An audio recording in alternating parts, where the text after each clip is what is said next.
नमस्कार। हिंदी के इस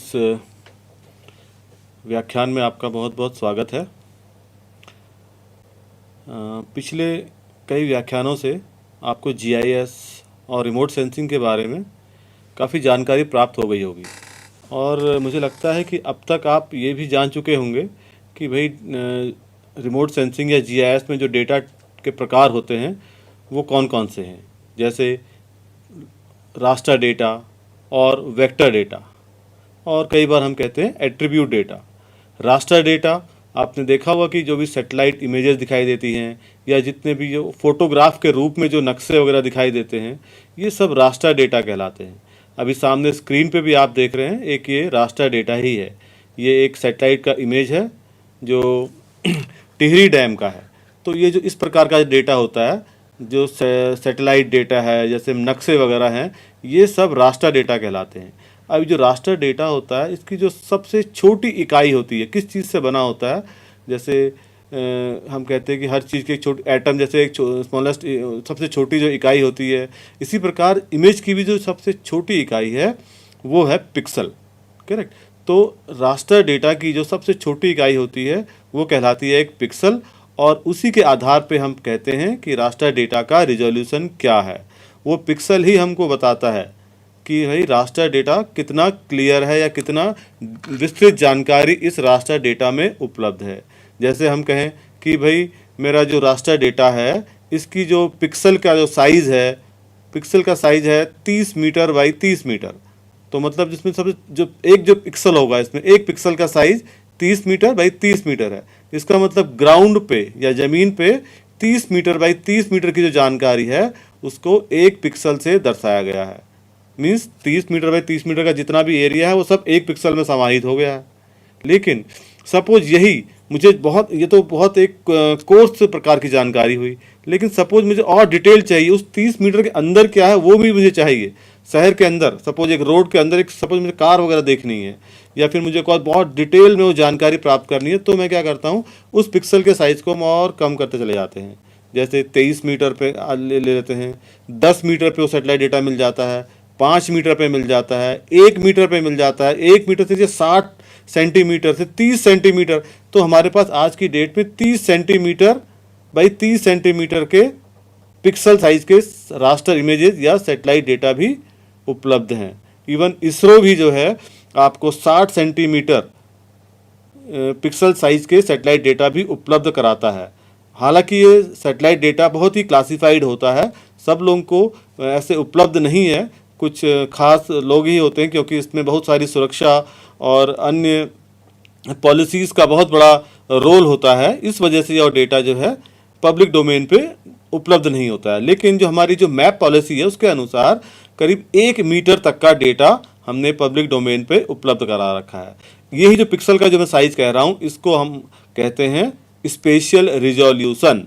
ओके, स्पेशल रिजोल्यूशन इसी का बात है कि जो एक पिक्सल का जो साइज है दैट वो उसी को हम स्पेशल रिजोल्यूशन कहते हैं। अब उसके अलावा दूसरा जो डेटा टाइप है, ये तो मैंने रास्टर डेटा की बात बताई आपको, जो दूसरा डेटा है वो कहलाता है वेक्टर डेटा। वेक्टर डेटा क्या है? वेक्टर डेटा जैसे अब आपको इस पूरे यहाँ पे तो आपको ये पूरा दिखाई दे रहा है, जो ये लेक है ये दिखाई दे रही है, लेकिन मुझे इसकी बाउंड्री चाहिए अब। ठीक है, तो जो मैं बाउंड्री बनाऊंगा तो वो बाउंड्री एक लाइन जैसे खींच दूंगा, एक पॉलीगॉन खींचूंगा इसके चारों ओर एक। ठीक है, तो वो पॉलीगॉन क्या कहलाएगा? इसका एक वेक्टर डेटा। इसके ऊपर से खींची गई ड्राइंग्स वो कहलाएगी वेक्टर डेटा। अब जैसे रास्टर डेटा की सबसे छोटी इकाई एक पिक्सल थी, उसी प्रकार इस वेक्टर डेटा की सबसे छोटी इकाई क्या हो सकती है? सोचें तो बहुत ही आसान है। जो वेक्टर डेटा होता है उसकी सबसे छोटी इकाई होती है एक बिंदु या एक पॉइंट कहते हैं जिसको। हर एक पॉइंट का एक कोऑर्डिनेट होता है लैटिट्यूड या लॉन्गिट्यूड फॉर्म में। तो इसका एक जो पॉइंट है वो वेक्टर डेटा का सबसे छोटी इकाई एक बिंदु या फिर एक पॉइंट होता है। जब हम जियो डेटा की बात करते हैं, स्पेशियल डेटा की बात करते हैं, स्थानिक डेटा की बात करते हैं, तो जो वो पॉइंट होता है वो एक डिफाइंड कोऑर्डिनेट सिस्टम में होता है। सपोज हमको मैपिंग वगैरह करनी है, इसमें मेजरमेंट्स करने हैं, मापन करना है, तो वो जो है वो उसकी जो जो बिंदु है उसके जो कोऑर्डिनेट हैं वो एक, जैसे मान लो यूटीएम एक प्रोजेक्शन सिस्टम होता है, तो उसके जो बिंदुज हैं वो सारे यूटीएम प्रोजेक्शन सिस्टम की यूनिट्स में होंगे, या उस, जैसे कि हम मान लो सपोज मेजरमेंट करने हैं तो हमारे जो बिंदु हैं वो मीटर्स में होने चाहिए। सपोज इस बिंदु से लेकर इस बिंदु की डिस्टेंस निकालनी है मुझे, तो भाई इस बिंदु के जो निर्देशांक हैं या जो कोऑर्डिनेट्स हैं वो मेरे पास मेट्रिक सिस्टम में होने चाहिए, मीटर्स में होने चाहिए। जबकि दूसरे पॉइंट उसके भी मेरे पास मेट्रिक सिस्टम में होने चाहिए, तभी तो मैं इन दोनों के बीच की जो डिस्टेंस है वो जो एक्चुअल डिस्टेंस उसी आधार पर निकाल पाऊंगा। सपोज ये मेरे पास डिग्री में आ जाते हैं, क्योंकि जब हम अक्सर हम देखते हैं कि जो जितने भी निर्देशांक होते हैं वो डिग्री में ही हमें मिलते हैं। जैसे मैंने कहा कि भाई टिहरी जो है 78 डिग्री और 30 डिग्री लैटिट्यूड पे, या फिर अक्षांश और देशांतर जो मैंने बताया उस पे स्थित है। ओके, लेकिन इन डिग्रीज को हम मेट्रिक सिस्टम में भी कन्वर्ट कर सकते हैं। हमारे पास बहुत प्रकार के प्रोजेक्शन सिस्टम्स हैं जिसमें कि हम इसको मेट्रिक सिस्टम में जब कन्वर्ट कर देंगे, परिवर्तित कर देंगे, तो हमारी जो मेजरमेंट्स हैं वो आसान हो जाते हैं। यदि हम सीधा सीधा इसी पे मेजरमेंट करना बैठ जाएं, सपोज मेरे जो बिंदु है उसके जो निर्देशांक हैं, उसके जो कोऑर्डिनेट्स हैं, ओके, उस कोऑर्डिनेट्स के जो वहाँ पे वैल्यूज़ वगैरह लिखी हुई हैं वो सपोज डिग्री डेसिमल में हैं, यानी 78 डिग्री 30 डिग्री इस तरीके से हैं, तो जब आप उसके मेजरमेंट्स करोगे तो वो भी आपके सही नहीं आएंगे, वो भी डिग्री में ही आ जाएंगे और उससे हम कोई भी निष्कर्ष नहीं निकाल सकते हैं। ओके, तो इन जो इसके निर्देशांक होते हैं उनकी जो प्रोजेक्शन सिस्टम है वो भी बहुत महत्वपूर्ण रोल अदा करता है ये स्पेशल डेटा प्रोसेसिंग में। ओके, तो हमें इन सब बातों का ध्यान रखना चाहिए। तो दो मोटी मोटी बातें आपको मैंने बता दी कि भाई रास्टर डेटा जिसकी सबसे छोटी इकाई होती है पिक्सल, और हम पिक्सल के जो है साइज को मान के चलते हैं कि भाई पिक्सल का साइज कितना है, 30 मीटर है कि 10 मीटर है कि 5 मीटर है, 1 मीटर है, 60 सेंटीमीटर है, इस प्रकार से। तो वही उसकी क्वालिटी बता देता है हमारा। दूसरा है वेक्टर डेटा। वेक्टर डेटा में क्या होते हैं, सबसे छोटी इकाई क्या है, बिंदु होते हैं। अब इन बिंदुओं की या इन पॉइंट्स का कोऑर्डिनेट सिस्टम क्या है, उसकी यूनिट क्या है, वो बहुत महत्वपूर्ण रोल प्ले करती है जब आप मेजरमेंट्स करने चले जाते हैं या फिर मापन वगैरह करना है, तो उनका बहुत महत्वपूर्ण रोल होता है। जब हम उसको सिर्फ हमें दिखाना है या डिस्प्ले करना है या ग्लोब के ऊपर हमको पूरे डेटा को दिखाना है, तो हम उसको कई बार ये जो अक्षांश और देशांतर वाला जो प्रोजेक्शन सिस्टम होता है, जीसीएस कहते हैं हम उसको, ज्योग्राफिकल कोऑर्डिनेट सिस्टम, उस प्रोजेक्शन सिस्टम में उस डेटा को प्रस्तुत करते हैं। लेकिन जब मुझे मेजरमेंट्स वगैरह करने होते हैं तब उसको हम यूटीएम या किसी दूसरे एलसीसी, बहुत सारे प्रोजेक्शन सिस्टम्स हैं, उनमें उन निर्देशांकों को प्रदर्शित करते हैं। ये बहुत 2-3 महत्वपूर्ण बातें हैं। बहरहाल जैसे आज का जो ये व्याख्यान है इसमें मुझे आपको बताना है कि ऐसे अब ये डेटा के तो आपने देख ली डेटा टाइप, रास्टर डेटा क्या होता है और वेक्टर डेटा क्या होता है। ऐसे ही टेबुलर डेटा भी होता है। भाई टेबल्स के फॉर्म में बहुत सारे जानकारी लिखी हुई है। जैसे आप एक शहरों के नाम लिखे हुए हैं और शहरों के नाम के ठीक सामने वहाँ कितने पुरुष रहते हैं, कितने महिलाएं रहती हैं, और वो पूरी जानकारी दी गई है। तो ये एक टेबुलर डेटा भी कई बार हम एज अ सपोर्टिंग डेटा इस जियो प्लेटफॉर्म पे इस्तेमाल में लाते हैं। ठीक है, रास्टर डेटा भी लाते हैं, वेक्टर डेटा भी लाते हैं, और साथ साथ में टेबुलर डेटा जो नॉर्मल एक टेबल के फॉर्म में आपने डेटा बना रखा है उसको भी हम इसमें एसोसिएट कर लेते हैं। तो बट उसको एसोसिएट करने के लिए क्या होना चाहिए, मेरे पास कोई एक ऐसा उस टेबुलर डेटा में एक ऐसा लिंक होना चाहिए जो दोनों में कॉमन है। जैसे माना आपने हर एक सिटी को एक आईडी दे दी और आपका जो निर्देशांक है उसमें भी आपने हर एक को आईडी दे रखी है, तो इन आईडी को मिला के हम इस एट्रीब्यूट डेटा और इस स्पेशल डेटा को आपस में मिला सकते हैं। तो मुझे दोनों चीज़ें मिल जाएंगी, रास्टर भी उसका स्थानिक डेटा भी मिल जाएगा, और उसके साथ में क्या उसके एट्रीब्यूट्स हैं या उसकी क्या प्रॉपर्टीज़ हैं वो सारा डेटा भी मुझे साथ साथ में प्राप्त हो जाता है। तो ये 3 प्रकार का बेसिक डेटा है। और एक डेटा और भी होता है जो अलग अलग फॉर्म में मिलता है। जैसे हाइट का डेटा, माना मुझे किसी पॉइंट की ऊंचाई कितनी है, उसकी समुद्र तल से कितनी ऊंचाई है, वो सब ऊंचाई वाला डेटा चाहिए। वो डेटा भी एक दोनों फॉर्म में उपलब्ध रहता है। वो रास्टर फॉर्म में भी उपलब्ध रहता है और वेक्टर फॉर्म में भी उपलब्ध रहता है। रास्टर फॉर्म में डेटा जो है आपको एक पूरा सरफेस मिल जाता है, तो उसमें हर एक बिंदु की आपको हाइट वगैरह मिल जाती है। उस प्रकार के डेटा को हम कहते हैं डिजिटल एलिवेशन मॉडल। मतलब हर एक बिंदु का, वो भी रास्टर फॉर्म में ही होता है। डिजिटल एलिवेशन मॉडल जो है ये भी एक रास्टर फॉर्म में ही होता है। इसमें भी हर एक बिंदु पर एक इसकी जो सबसे छोटी इकाई होती है वो एक पिक्सल ही होती है। और हर एक पिक्सल पे ऊंचाई की वैल्यू को अंकित कर दिया जाता है। जैसे 30 मीटर बाई 30 मीटर आपने कहा, तो 30 मीटर बाई 30 मीटर पे आपकी एक हाइट के अंकन उसमें कर दिया जाता है। मैं दिखाऊंगा भी आपको कि ये डिजिटल एलिवेशन मॉडल होता कैसे और बनता कैसे है। ये भी बहुत आसान है इसको बनाना भी। इसको बनाने के बहुत सारे तरीके हैं। एलिवेशन मॉडल को सपोज आप बनाना चाहें तो आप क्या करते हैं, हमारे पास स्टीरियो पेयर की बात करते हैं हम, कि हमारे पास दो, भाई एक सैटेलाइट कोई हमने जगह है, उस जगह का इमेजिंग या उसकी जो फोटोग्राफ्स है, दो एंगल से आप खींच लो और दोनों फोटोग्राफ जब आपको प्राप्त हो जाएं तो दोनों को एक दूसरे के ऊपर ओवरले कर लीजिए। ओवरले करके उसके बाद इंटरपोलेशन के या और फोटोग्रामेट्री के बहुत सारे एल्गोरिथम्स होते हैं। जब ये ओवरले कर देते हैं एक दूसरे के ऊपर तो ये हमें एलिवेशन की इन्फॉर्मेशन को या हाइट की या ऊंचाई की इन्फॉर्मेशन को निकाल के दे देते हैं। तो ये इस प्रकार से बनता है। या फिर आप ग्राउंड का सर्वे भी कर लेते हैं, कई बार कंटूर मैप्स वगैरह बनाते हैं, या फिर पॉइंट पॉइंट जीपीएस लेके आप ग्राउंड पे गए, बहुत एक्सटेंसिव सर्वे आपने किया और सारे पॉइंट्स वगैरह कलेक्ट करके उसको फिर इंटरपोलेट करके आप एक पूरा सरफेस बना लेते हैं डैम का भी। तो ये इस प्रकार से डैम एक अलग प्रकार का डेटा होता है, वो रास्टर में भी उपलब्ध हो जाता है और आपको वेक्टर में भी उपलब्ध हो जाता है। तो बट प्रश्न ये है कि सारा डेटा तो हमने पढ़ भी लिया है और थोड़ा बहुत आपने शायद इसके बारे में जानकारी प्राप्त कर भी ली होगी। अब सवाल ये उठता है कि भाई ये डेटा मैं कैसे प्राप्त करूं। कोई भी यूज़र जो है, माना उसको ये डेटा देखना है या यूज़ करना है, कैसे इस डेटा का इस्तेमाल करे, क्या या कहाँ से मुझे डेटा प्राप्त होगा। वैसे तो पहले व्याख्यानों में आपको बताया ही गया होगा कि भाई इसरो एक एजेंसी है, स्पेस एजेंसी है, और स्पेस भारत की जो स्पेस एजेंसी इसरो है, इसी का एक और संस्थान है NRSC, national remote sensing centre. वो सारा पूरा भारतवर्ष का जितना भी सैटेलाइट डेटा होता है वो सब उनके पास उपलब्ध रहता है। वहाँ से हम इस डेटा को प्राप्त कर सकते हैं, ठीक है। लेकिन उसके अलावा सपोज मुझे क्या कोई विदेशी एजेंसीज हैं, जैसे नासा है या यूरोपियन स्पेस एजेंसी है या जापान की स्पेस एजेंसी है, ये लोग जो डेटा देते हैं, क्या ये डेटा भी मुझे उपलब्ध रहता है? ये हमारे कुछ सवाल होते हैं, ठीक है। तो अब ये एक तो डेटा है कि आप इन एजेंसीज के पास लेटर लिखो और डेटा प्राप्त कर लो। दूसरा होता है ये कई सारा प्रकार का जो डेटा है, जो आज का व्याख्यान का विषय भी है, ओपन जियो डेटा रिपोजिटरीज। तो इन लोगों ने वेब आधारित इंटरनेट पे एक इंटरफेसेस बनाए हुए हैं जहां ये सारा डेटा रखा हुआ है, और इस डेटा को उन्होंने अलग अलग तरीकों से इसका एक्सेस मैकेनिज्म, इसको प्राप्त करने के तरीके भी हैं। कैसे कैसे इस डेटा को मैं प्राप्त कर सकता हूं।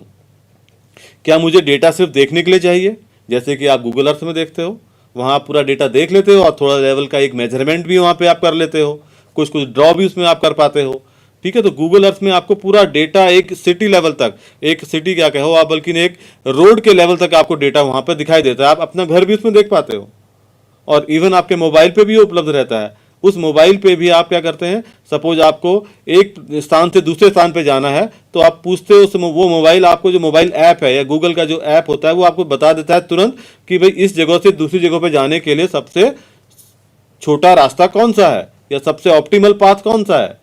तो वो दोनों चीज़ का इस्तेमाल कर लेता है। आपका सैटेलाइट इमेज पे आपको रास्ता पूरा दिखा भी देता है और उन रोड को जो है डिजिटाइज भी किया गया हुआ है, वेक्टर फॉर्म में भी कन्वर्ट किया गया है। जब आपने उस डेटा को वेक्टर फॉर्म में कन्वर्ट कर दिया है तो आप उसके ऊपर कुछ कैलकुलेशन भी कर सकते हैं। जब वो वेक्टर में आ गया है तो अब आपको वो, क्योंकि इमेज फोटो पे जब वो आपको दिखाई तो दे रहा है कि वो रोड है, बट कंप्यूटर को कैसे पता कि वो रोड है ना, वो आपको उसको बताना पड़ता है। उसके बहुत सारे प्रोसेस होते हैं उसको रोड को एक्सट्रैक्ट करने के। तो कई बार हम उस रोड को जो है वेक्टर फॉर्म में एक्सट्रैक्ट कर लेते हैं। अब मुझे सारी रोड का नक्शा मुझे मिल गया है और ट्रैफिक का डेटा भी मुझे मिल जाता है, तो उसके बेसिस पे मैं बता दूंगा कि अभी शॉर्टेस्ट रूट कौन सा है। बहुत सारे एल्गोरिथम्स हैं, बहुत सारी प्रोसेसिंग्स हैं जो मुझे ये कैलकुलेट करके बता देती हैं। वो आप स्टडी करेंगे तो आपको पता चलेगा। जब आप इसमें धीरे धीरे पहले रोड कैसे बनाना है वो आपको सीखना है, बनाने के बाद उस रोड को कैसे इस्तेमाल में लाना है वो एक अलग पहलू है। वो बहुत सारे इसका जो लेक्चर है, इसके जो ट्यूटोरियल्स हैं आपके इंटरनेट में अवेलेबल रहते हैं। इवन हमारे सैंड केंद्र से भी इस पे आधारित कोर्स भी चल रहा है। एक फिलहाल तो इंग्लिश में है बट हिंदी में भी जल्दी हम वो कोर्स स्टार्ट करेंगे कि जिसमें आपको ये बताया जाएगा कि प्रोसेसिंग कैसे की जाए। थोड़ा बहुत तो आपको शायद कल बताया भी होगा, कल वाले लेक्चर में। तो अब हम बात कर रहे थे कि ठीक है तो ये डेटा मुझे कैसे प्राप्त हो। अब तो ये बहुत सारी जो स्पेस एजेंसीज हैं या अलग अलग ऑर्गेनाइजेशंस हैं, उन सब लोगों ने अपने अपने एक पोर्टल्स बनाए हैं, जियो पोर्टल, वेब पोर्टल भी कहते हैं इसको हम, जियो वेब पोर्टल। इस पोर्टल्स पे उन्होंने ये अपना डेटा अपलोड करके रखा है, और इतना सारा डेटा अपलोड करके रखा हुआ है कि आप वो डेटा को वहाँ से डाउनलोड भी कर सकते हैं, उसको डायरेक्टली वहाँ इस्तेमाल भी कर सकते हैं, और उसको कई बार तो ये डेटा इस फॉर्म में भी आपको मिलता है कि आप उसको प्रोसेसिंग भी वहाँ पे कर सकते हैं। तो इन सभी पहलुओं पे हम बात करेंगे आज के व्याख्यान में। तो सबसे पहले आते हैं कि भाई भारतीय डेटा, जो मैंने बात की थी कि सैटेलाइट डेटा या वेक्टर डेटा ये मुझे चाहिए। अब इसके एक एजेंसी, ये एक इसरो, भारतीय अंतरिक्ष अनुसंधान जो केंद्र है, इनका एक पोर्टल है हमारा, इस पोर्टल का नाम है भुवन जियो पोर्टल। तो इस भुवन जियो पोर्टल पे बहुत सारी जानकारी सीधे सीधे अवेलेबल है। यहाँ पे ये डेटा जो है आपको इस्तेमाल करने के लिए उपलब्ध रहता है। नाउ अब देखो आज की जो तकनीक आ गई है, अभी आज के परिप्रेक्ष्य में, कि जब हमारे पास जो हमारी जो सूचना प्रणाली है वो इतनी आधुनिक हो चुकी है कि मैं इस डेटा को, मुझे एक्सेस करने के बहुत सारे तरीके मिल गए हैं अभी। एक तो पहले मैं क्या करता था कि भाई मुझे सैटेलाइट डेटा डाउनलोड करके दे दो, और सो दैट मैं इस पर अपना पूरा काम कर सकूँ। तो वो डेटा जो डाउनलोड करने में, सपोज किसी यूज़र ने वो डेटा डाउनलोड किया, और डाउनलोड करते जा रहा है, उसका कंप्यूटर पूरा डेटा से भर गया। अब वो क्या करे, डेटा को कोई डेटा डिलीट कर दिया, हो सकता है उस डेटा की आवश्यकता 2-3 दिन बाद फिर पड़ जाए। तो अपने एंड पे डेटा पूरा स्टोर करके रखना एक बहुत अच्छी प्रैक्टिस नहीं है होती है आज की डेट में। तो क्या किया, इसको सॉल्व करने के लिए इन्होंने जो है डेटा को डाउनलोड, कई लोग को डेटा फिर भी डाउनलोड करने, उसके अलावा मैं क्या कहा कि भाई डेटा तो आप सर्वर पे ही रखो, वहां से मैं उसको एक्सेस कर पाऊँ, जब मैं चाहूँ उस डेटा को मैं इंटरनेट के कनेक्शन द्वारा देख पाऊँ, इस्तेमाल भी कर पाऊँ। तो उसके लिए जो टर्म यूज़ करते हैं लोग, वो होती है API, application programming interface. Means data भाई जो प्रोवाइड करा रही है, जो भी एजेंसी डेटा प्रोवाइड करा रही है, वो अपने पास ही रख ले, और जब मैं चाहूँ अपने एप्लीकेशन में या मेरे सॉफ्टवेयर में या मेरी वेबसाइट में उस डेटा को मैं एक्सेस करना चाहूँ, तो मैं उस एपीआई के थ्रू उस डेटा को अपने वहाँ पे कॉल कर लूँ। एक कोई छोटा सा यूआरएल आपको बता देगा, वो यूआरएल का मतलब एक एड्रेस बता देगा। आप जैसे google.com है, ऐसे ही वो कुछ आपके डेटा का भी एक एड्रेस बना के दे देगा आपको। वो एड्रेस आपको मिलेगा, और आप उससे अपने वेबसाइट पे या अपने किसी सॉफ्टवेयर में उस डेटा को एक्सेस कर पाओगे, या खुद भी एक्सेस करना है डायरेक्टली उस वेबसाइट पे जाके भी कर सकते हो, और उस डेटा को अपनी वेबसाइट पे भी एक्सेस करा सकते हो। दोनों चीज़ें पॉसिबल है। तो ये उस एपीआई के थ्रू, या इसको हम कहते हैं वेब सर्विस के थ्रू पॉसिबल हो पाया है। आप पढ़िएगा इसके बारे में, और कि भाई वेब सर्विस क्या होती है। ये बहुत ही इंटरेस्टिंग कॉन्सेप्ट हो गया है वेब सर्विसेज का वाला, कि भाई आपको वेब सर्विस जो है, डेटा को आपको डायरेक्टली बिना डाउनलोड किए आप उसको अपने कंप्यूटर पे या किसी सॉफ्टवेयर पे एक्सेस भी कर सकते हैं। अब यहाँ पे जो है फिर आप कहेंगे कि उसका सिक्योरिटी मैकेनिज्म कहाँ गया। तो ये जो वेब सर्विसेज होती हैं, इस पे सिक्योरिटी मैकेनिज्म को भी इम्प्लीमेंट कर दिया गया है। माना जो सर्विस प्रोवाइडर है, जो डेटा का जो प्रोवाइड कराने वाला है, वो डेटा को प्रोवाइड कराना चाहता है कि सिर्फ विजुअलाइजेशन के लिए, कि सिर्फ आप देख ही पाओ, तो वो सारे मेजर्स हम उस वेब सर्विस में इंप्लीमेंट कर सकते हैं। सपोज मैंने कहा कि भाई मुझे 60 सेंटीमीटर का डेटा लोगों को सिर्फ दिखाना तो है, उसके ऊपर वो देख के कुछ एनालिसिस कर लें, लेकिन वो डाउनलोड ना कर पाएं उसको, उस डेटा सेट को। तो मैं एक वेब सर्विस के ऊपर एक ऐसा मैकेनिज्म या ऐसा एक प्रोसेसिंग कर दूंगा कि वो यूज़र को यूआरएल तो मिलेगा, उस पर वो डेटा देख पाएगा और उसको इस्तेमाल भी कर पाएगा, उसके ऊपर थोड़ी बहुत प्रोसेसिंग कर लेगा, बट डाउनलोड नहीं कर पाएगा। तो वो भी मैं कर सकता हूँ। सपोज मेरा दूसरा यूज़र है, 1 मीटर का डेटा, मैं चाहता हूँ कि भाई यूज़र उसको डाउनलोड भी कर ले, जब चाहे देख भी ले और डाउनलोड भी कर ले। तो वही वेब सर्विसेज में हम एक ऐसा मैकेनिज्म डाल देते हैं कि उसका जो वेब सर्विस का जो एड्रेस है वो थोड़ा बदल जाता है। उस बदले हुए एड्रेस को जब वो अपने कंप्यूटर पर डालता है तो यहाँ पे तो उसका डेटा डाउनलोड भी हो जाता है। तीसरा, अब भाई यूज़र, उसके अलावा एक एल्गोरिथम भी तो होते हैं, जैसे कि माना मुझे ऑटोमेटिकली रोड एक्सट्रैक्ट करानी है, या मुझे ऑटोमेटिकली पूरी वाटर बॉडीज, जिस सामने जो वाटर बॉडी आपको दिख रही है इसमें, इसकी बाउंड्री मुझे एक्सट्रैक्ट करानी है। एक तो है कि मैं इसमें डिस्चार्ज कर रहा हूँ, और दूसरा ऑटोमेटिकली इसको एक्सट्रैक्ट भी करना है, तो उसके भी एल्गोरिथम बने हुए हैं। तो क्या ये एल्गोरिथम, एक तो ये हो सकता है कि मेरा कंप्यूटर इतना विशालकाय नहीं है कि भाई इतना, या फिर इतना सक्षम नहीं है कि वो ये पूरी 1 GB या बहुत बड़े डेटा सेट को डाउनलोड करके उसके ऊपर कुछ प्रोसेसिंग कर ले, तो ये प्रोसेसिंग वाली जो बात होती है ये भी क्लाउड पे रखी गई है एज अ वेब सर्विस। मतलब आप अपना प्रोसेसिंग भी, वो जो वेब सर्विस, सपोज आपने कहा कि मेरी प्रोसेसिंग है water extraction, water body extraction, water body का निकालना, तो इसका कुछ मेथड होगा, वो मेथड जो है वो मेथड को भी as a web service publish कर दिया गया है। कर सकते हैं हम उसको पब्लिश, ठीक है, कई लोगों ने कर भी दिया और उसको पब्लिक डोमेन पे भी रखा हुआ है। तो आप डायरेक्टली उस वेब सर्विस को कॉल करो, वो वेब सर्विस जैसे कि वाटर बॉडी एक्सट्रैक्ट करना है, ठीक है, तो वो एल्गोरिथम आपने वहाँ पे as a web service access किया, उसको एक इनपुट दिया आपने कोई सैटेलाइट इमेज, वो भी एज अ वेब सर्विस दे दिया।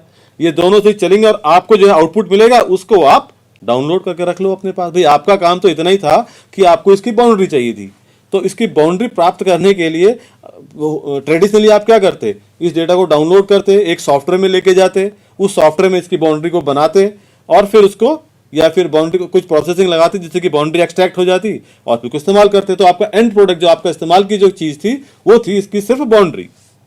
ओके, तो वो सब कुछ वेब पे आजकल पॉसिबल है। ये जो जियो डेटा रिपोजिटरी की हम बात करते हैं, ये लोग आपको डेटा के अलावा प्रोसेसिंग भी एज अ वेब सर्विस दे देते हैं, ठीक है, तो उसको आप इस्तेमाल करिए और अपना जो एंड प्रोडक्ट है उसको निकाल के इस्तेमाल यूज कर सकते हैं।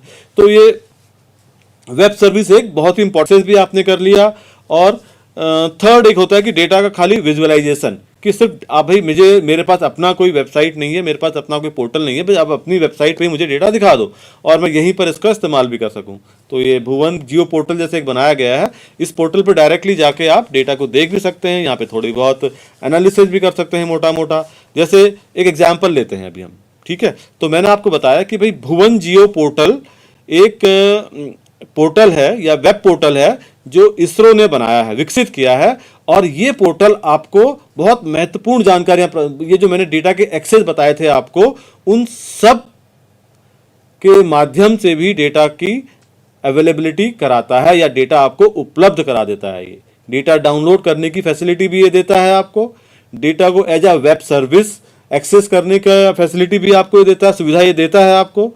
तो ये दोनों हम एक बार इसमें कोशिश करने की कोशिश करते हैं, एक बार हम इसको चलाने की कोशिश करते हैं। भुवन जियो पोर्टल में जियो डेटा को एक्सेस करना, जियो डेटा को डाउनलोड करना, जियो डेटा की वेब सर्विस को एक्सेस करना, ये एक 3 एक्सरसाइज करने की छोटी सी एक कोशिश करते हैं। तो सबसे पहले आते हैं, लेट अस देखें कि इस भुवन जियो पोर्टल पे इसका जो एड्रेस है bhuvan.nrsc.gov.in है। इसको सपोज हम बढ़ा देते हैं ऐसे साइज, तो यहाँ पे आप देखेंगे टॉप में आप लिखेंगे bhuvan.nrsc.gov.in, bhuvan.nrsc.gov.in, ये आपने एंटर किया तो ये आपका एक भुवन जियो पोर्टल खुल जाता है। इसमें भुवन 2D एक ऑप्शन है, इस पे आप क्लिक करिए 2D में, तो आपको ये पूरा एक इमेज यहाँ पे सामने दिखाई देती है, बट ये सैटेलाइट इमेज नहीं है। इसको देखने के लिए आपने यहाँ पे एक ऑप्शन आपको दिया है सैटेलाइट, इस पे आप क्लिक करोगे तो आपको पीछे एक सैटेलाइट इमेज, पूरे इंडिया की सैटेलाइट इमेज दिखाई देने लगी और कुछ बाउंड्रीज भी दिखाई दे रही हैं। तो आपको ये रास्टर डेटा भी दिखाई दे रहा है और वेक्टर डेटा भी इसमें दिखाई दे रहा है। ये कुछ लाइनें वगैरह यहाँ पे दिखाई दे रही हैं, ये रोड का डेटा सेट है, रोड को डिजिटाइज करके या फिर रोड को खींच के इसके ऊपर दर्शाया गया है। अब मैं इस रोड को, फिलहाल मुझे रोड की आवश्यकता नहीं है, मुझे केवल सैटेलाइट डेटा देखना है और उस पर कुछ एक्सरसाइज करनी है। तो मैं पहले इसको ऑफ कर देता हूँ। यहाँ मोर पे आप जाते हैं तो यहाँ पे आप देखेंगे कि भुवन लिखा हुआ है और टिक मार्क है, इस पर ऑफ कर दीजिए तो आपको सिर्फ एक सैटेलाइट डेटा यहाँ पे सामने दिखाई देता है। चलो भाई, डेटा तो मुझे यहाँ पे दिखाई दिया। अब इस डेटा को अलग अलग पिक्सल रिजोल्यूशन पे मैं देखना है मुझे। एक तो मुझे भाई पूरा देखना था नॉर्थ इंडिया, तो पूरा नॉर्थ इंडिया सैटेलाइट इमेज में कैसा दिखाई देता है, तो मुझे ये पूरा एक पिक्चर यहाँ पे दिखाई दे रहा है। अब ये तो बहुत बड़े लेवल पे है, यानी आप कह सकते हो कि 56 मीटर रिजोल्यूशन, यानी यहाँ पे एक पिक्सल का साइज है 56 metre by 56 metre, 56 metre by 56 metre का एक पिक्सल है। तो इसमें मुझे एक बड़े लेवल पे डेटा यहाँ पे दिखाई दे रहा है। अब मैंने कहा कि भाई मुझे डेटा और थोड़ा सा और डिटेल में चाहिए, मुझे पूरा नॉर्थ इंडिया नहीं, मुझे केवल उत्तराखंड का डेटा देखना है बस। तो उत्तराखंड का आप ये थोड़ा सा जूम करेंगे यहाँ पे, तो आपको ये इसका जूम करने का तरीका भी बहुत आसान होता है। इसका जो माउस का जो मिडिल बटन है उसको आप स्क्रॉल कर सकते हैं, या फिर यहाँ पे ये आपको जूम की फैसिलिटी भी दी गई है लेफ्ट हैंड साइड में, है ना। ये यहाँ पे आप इसको करेंगे तो ये जूम भी कर देगा आपको। ये पूरा बर्फ़ का एक इलाका आपको यहाँ पे दिखाई दे रहा है। थोड़ा सा कम करते हैं तो ये एक डेटा सेट आपको यहाँ पे दिखाई देने लगा। तो इसका रिजोल्यूशन कुछ और होगा। इसका रिजोल्यूशन आप मान लीजिए कि इसका है करीब 23 मीटर या 24 मीटर बाई 24 मीटर पिक्सल का। और डिटेल में देखते हैं, आपने कहा कि भाई उत्तराखंड तो मैंने देख लिया, अब उत्तराखंड से भी नीचे डिस्ट्रिक्ट लेवल पे मुझे देखना है, देहरादून डिस्ट्रिक्ट का डेटा देखना है मुझे। तो डबल क्लिक आप करिए, यहाँ पे जूम कर दीजिए इसको थोड़ा सा, तो आपको ये पूरा देहरादून डिस्ट्रिक्ट का डेटा दिखाई देने लगा। ये डेटा जो है आपका, माना कि इतना जूम करते हैं तो ये डेटा आपको नया नया प्रकार का डेटा दिखाई देने लगा, जो होगा 5 मीटर बाई 5 मीटर पिक्सल का। तो आप देखो कि मल्टी स्केल डेटा मैं देख पा रहा हूँ, 56 मीटर, 24 मीटर, अब 5 मीटर पे आ गया हूँ मैं। अब आपने कहा कि भाई नहीं, और भी डिटेल पे मुझे, मेरी प्लानिंग है जो वो और भी डिटेल लेवल पे मेरा जो टास्क है, मेरा जो काम है वो है कि भाई एक इंस्टीट्यूट है उसकी सारे बिल्डिंग्स के फुटप्रिंट यानी बिल्डिंग्स की बाउंड्रीज को मुझे डिजिटाइज करना है, सारे निकाल के रखनी है और उसमें फिर कुछ एनालिसिस करना है। मुझे देखना है कि भाई ये बिल्डिंग्स हैं कैसे, इनका हर एक बिल्डिंग का एरिया कितना वो कवर कर रहा है, या फिर उसके ऊपर सपोज मुझे सोलर पावर प्लांट लगाने हैं वहाँ पे कहीं, तो मैं कैसे वो लगाऊंगा, ऐसा कुछ मेरा एक्टिविटी है। तो उसके लिए मुझे बिल्डिंग के फुटप्रिंट चाहिए, सिंपल सी बात है। तो वो अब ये इस पर तो बिल्डिंग के फुटप्रिंट दिखाई नहीं दे रहे हैं आपको, तो आप इसको और जूम करेंगे और बेटर जूम करेंगे तो आप कहेंगे, सपोज मैंने एक इंस्टीट्यूट ले लेता हूँ, IIRS ले लेते हैं, तो यहाँ पे जूम करते जाएंगे तो आप देखेंगे कि यहाँ पे IIRS की ये बाउंड्री यहाँ पे आपको दिखाई दे रही है। ये तो मैं तो डायरेक्टली इसमें जूम करके पहुँच गया, बट ये सीधा देहरादून, और मुझे क्योंकि मुझे पता था कि ये IIRS कहाँ किस जगह पर है, इसलिए मैंने और फर्दर जूम किया यहाँ पे। तो आप देखिए कि आपको 1 मीटर का डेटा यहाँ पे दिखाई देने लगा, यानी एक पिक्सल का साइज यहाँ पे जो उसकी स्मॉलेस्ट अलग डेटा है। अब इस हर एक पिक्सल की जो साइज है वो 1 मीटर बाई 1 मीटर है, 1 मीटर बाई 1 मीटर की है। अब देखिए यहाँ पे आपको बहुत डिटेल में जानकारी दिखाई दे रही है, बिल्डिंग्स यहाँ पे दिखाई दे रही हैं अलग अलग। अब इन बिल्डिंग्स को आप अलग अलग करके निकाल सकते हो, उसमें से डिजिटाइज कर लीजिए, और ये बिल्डिंग को यहाँ से एक्सट्रैक्ट किया जा सकता है, रोड को यहाँ से एक्सट्रैक्ट किया जा सकता है, या ये छोटा सा पार्क यहाँ पे बना है, इस पार्क की बाउंड्री को आप यहाँ पे से बना सकते हैं। तो ये इस तरीके से आपको हर एक लेवल पे ये सैटेलाइट डेटा यहाँ पे विजुअलाइजेशन के लिए उपलब्ध रहता है। इसको हम देख भी पा रहे हैं, जूम भी कर पाते हैं, यहाँ देख भी पाते हैं, बाउंड्री है। चलिए हम एक एक्सरसाइज करते हैं कि भाई अब ठीक है, डेटा तो मैंने देख लिया 1 मीटर पे, अब मुझे क्या करना है, सबसे पहले इस इंस्टीट्यूट की जो बाउंड्री है, कितने एरिया में फैला हुआ है, वो मुझे निकालना है।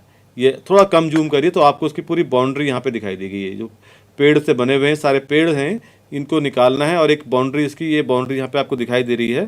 थोड़ा आइडिया आपको होना चाहिए इसका, इस बाउंड्री को आप यहाँ से निकालना चाहते हैं। ठीक है, कैसे करें डिजिटाइज इसको अब हम, तो इसके लिए यहाँ पर आपको एक टूल दिया गया होगा। आप ऊपर सबसे ऊपर टॉप में जाते हैं, टूल्स यहाँ पे लिखा है, इस टूल्स में यहाँ पे लिखा है ड्रॉ टूल।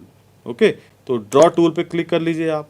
अब ड्रॉ टूल, अभी थोड़ी देर पहले मैंने आपको बताया था कि जो वेक्टर डेटा होता है, वेक्टर डेटा की जो स्मॉलेस्ट यूनिट होती है, सबसे छोटी जो इकाई होती है, वो होती है पॉइंट। इस पॉइंट से ही मैं लाइन भी बना सकता हूँ। बहुत सारे पॉइंट मिलके क्या करेंगे, आपको एक लाइन बना देंगे, या फिर बहुत सारे पॉइंट मिलके एक पॉलीगॉन भी बना सकते हैं, एक बाउंड्री जैसा एक गोला भी बना सकते हैं वो, है ना। तो पॉइंट ही सबसे स्मॉलेस्ट यूनिट है। अब चूंकि यहाँ पर जो है, यहाँ पर मेरी जो आवश्यकता है वो है एक बाउंड्री की, तो बाउंड्री का मतलब है कि एक पॉलीगॉन जैसा कुछ बनाना है मुझे। ठीक है, तो उसको बनाने के लिए आप यहाँ से सेलेक्ट कर लीजिए। इसमें लेफ्ट हैंड साइड पे आपको बहुत सारे ऑप्शन दिख रहे हैं जैसे, तो उसको बंद करके हेल्प कर नीचे आइए आप यहाँ पे, तो ये 3 ऑप्शन दिखाई दे रहे हैं, लाइन, पॉलीगॉन और पॉइंट। लेफ्ट हैंड साइड में आप देखेंगे, टूल को क्लिक कर देंगे तो ये इधर खिसक जाएगा पूरा। ठीक है, अब टूल उधर किनारे से ऑफ कर लीजिए।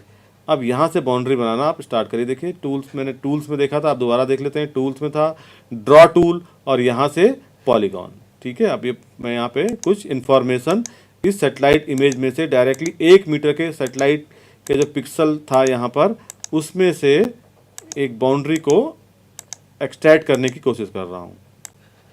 तो जूम कर लीजिए यहाँ पे, और ये इसके चारों की बाउंड्री से आपने इसकी बाउंड्री को निकाल लिया ऐसे।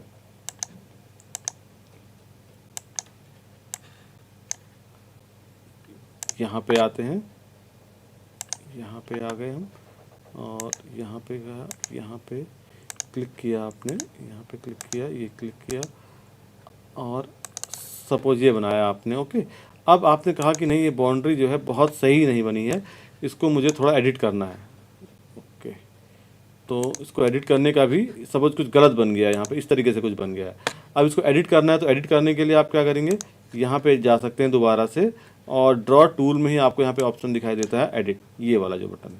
ठीक है, एडिट कर लीजिए और इसको दोबारा से हम बंद करते हैं। आप यहाँ देखिए, इस बाउंड्री पे आप क्लिक कर दीजिए तो आपको सारे पॉइंट, जो स्मॉलेस्ट यूनिट थी ना इसकी, या मैंने बताया था ना पॉइंट, बिंदु, वो यहाँ दिखाई देने लगी। अब आप सबसे पहले इस बिंदु को सेलेक्ट करिए और उठा के सीधे वापस यहाँ ले आइए। ठीक है, यहाँ पे ले आए आप, और इसको थोड़ा सा जूम कर लीजिए यहाँ पे, तो आपको प्रॉपर दिखाई भी देगा। तो इसमें अब आप कहते हैं कि इस बिंदु को उठा के आप बाउंड्री ये ठीक कर ली मैंने, जा रहा है, ये मैंने क्लिक किया, इसको मैंने थोड़ा ठीक किया यहाँ पे, ये बाउंड्री यहाँ नहीं है, यहाँ है, इसको यहाँ पे लेके आए और यहाँ पे बना दिया, ये थोड़ा सा बाउंड्री ठीक करी मैंने। तो ये यहाँ पे एडिटिंग, दोनों चीज़ें आपकी ऑनलाइन ही, आप कोई सॉफ्टवेयर नहीं, आपने क्लाउड, जो भुवन का जो सर्वर है, डायरेक्टली यहीं पर इस को पूरा एडिट कर पा रहे हैं आप।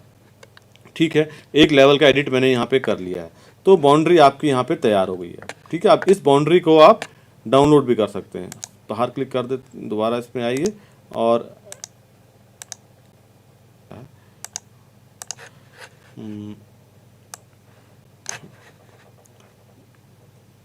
इस पर क्लिक करेंगे तो, और इसको आप ड्रॉ टूल को ऑफ कर देते हैं, तो ये आपका यहाँ से बाउंड्री आपकी ये रेडी है। ठीक है, अब इस बाउंड्री को सपोज आपको डाउनलोड करना है, इसको ऑफ करते हैं। तो इस बाउंड्री को आपको डाउनलोड करना है, तो इसी ड्रॉ टूल्स में नीचे देखिए एक छोटा सा ग्रीन कलर का आइकन बना होगा, फीचर 1, इस पे आप क्लिक करेंगे तो ये आपकी बाउंड्री टोटल डाउनलोड होने लगेगी। नेम दिया और मैसेज दिया, क्रिएट करते हैं और डाउनलोड। तो फोल्डर मैं देखता हूँ, राइट क्लिक इस पर करते हैं और ओपन, इसको कॉपी कर लेते हैं, एक फ़ोल्डर बनाते हैं, यहाँ पे हम कट करते हैं, इसको पहले हम कट करते हैं और एक फ़ोल्डर बना लेते हैं। ठीक है, आपका कोर्स का एक नाम बना लेते हैं, एक यहाँ पे एक फ़ोल्डर बनाते हैं डेटा नाम से। ठीक है, तो डेटा नाम से यहाँ पर एक फ़ोल्डर बनाया जाए डेटा, और इस डेटा के अंदर इसको हम पेस्ट कर लेते हैं। अब ये देखिए, एक डेटा मैंने वेक्टर डेटा वहाँ से बनाया, और उस डेटा कि आपका जो QGIS पर कल या परसों वाले लेक्चर में बताया गया होगा बल्कि, कि भाई QGIS एक बहुत ही पॉपुलर ओपन सोर्स सॉफ्टवेयर है, जहां आप इन रास्टर और इन वेक्टर डेटा को देख पाते हो। तो एक डेटा जो मैंने डाउनलोड किया है, इसको मैं इस QGIS सॉफ्टवेयर जो आपको पहले बताया गया था, इसमें खोलने की कोशिश करता हूँ। ठीक है, तो ये करिए, सेव फाइल ये जो आपने बनाई थी, इसको डायरेक्टली आप यहाँ पे ले जाइए और यहाँ पे इसको सीधे ड्रैग कर दीजिए। तो जो बाउंड्री आपने अभी बनाई थी वेब पे, भुवन जियो पोर्टल पे, वो बाउंड्री आपको यहाँ पर दिखाई देने लगी। ठीक है, ये डेटा सेट आपको आप देख पा रहे हो। ठीक है, तो ये एक छोटा सा एक्सरसाइज था यहाँ पे कि भाई डेटा को मैं जियो पोर्टल में कैसे देखूं और कैसे उसमें से कुछ जानकारी निकाल लूं। अब आप क्या करिए, आपके लिए एक्सरसाइज रहती है कि छोटी, आप अपने जिस भी सिटी में आप रहते हैं वहाँ पे आप देखिए कि कौन सा इंस्टीट्यूट है आपका, और उस इंस्टीट्यूट की पूरी बाउंड्रीज को निकालने की कोशिश करिए। सपोज आपको मैदान निकालने हैं सारे, तो ये मैदान की पॉलीगॉन की यहाँ पे हम ड्रॉ कर सकते हैं, या फिर और इसमें देखें तो वाटर बॉडीज़ होती हैं जितनी, जो जल के वो हैं, और जूम कम करिए आप इसके। तो यहाँ पे आप देखेंगे तो ये सपोज ये वाटर बॉडी में दिखा रहा था आपको जूम करके, इसकी पूरी बाउंड्री निकालनी है, तो इसकी बाउंड्री को वैसे टूल पे जाइए, ड्रॉ टूल्स, और इसकी पूरी बाउंड्री को डिजिटाइज करके हम निकाल सकते हैं। और उसके ऊपर फिर और सपोज एक नहीं, जितने भी मल्टीपल वाटर बॉडीज़ हैं, उन सब वाटर बॉडीज़ को हम यहाँ से डाउनलोड करके निकाल सकते हैं। तो ये एक लेवल का तो आपका काम इसमें ये हो जाता है। फिर दूसरा है ये एक एक्टिविटी यहाँ पे बताई थी। दूसरी एक्टिविटी, सपोज आपको भी डाउनलोड नहीं करना है, आपको सीधा ऑनलाइन मेजरमेंट्स करने हैं। तो मेजरमेंट्स करने के लिए भी यहाँ पे टूल्स में आप देखिए मेजर एरिया, सपोज मुझे एरिया निकालना है, कैलकुलेट करना है एरिया का, तो ये जैसे बाकी पोर्टल्स में होता है, ऐसे ही भुवन जियो पोर्टल में भी आप इसके पूरे एरिया को यहाँ पे इस प्रकार से मेजरमेंट कर सकते हैं कि इतना आपको एरिया निकालना है कि भाई एक इतना पानी कितने एरिया में है।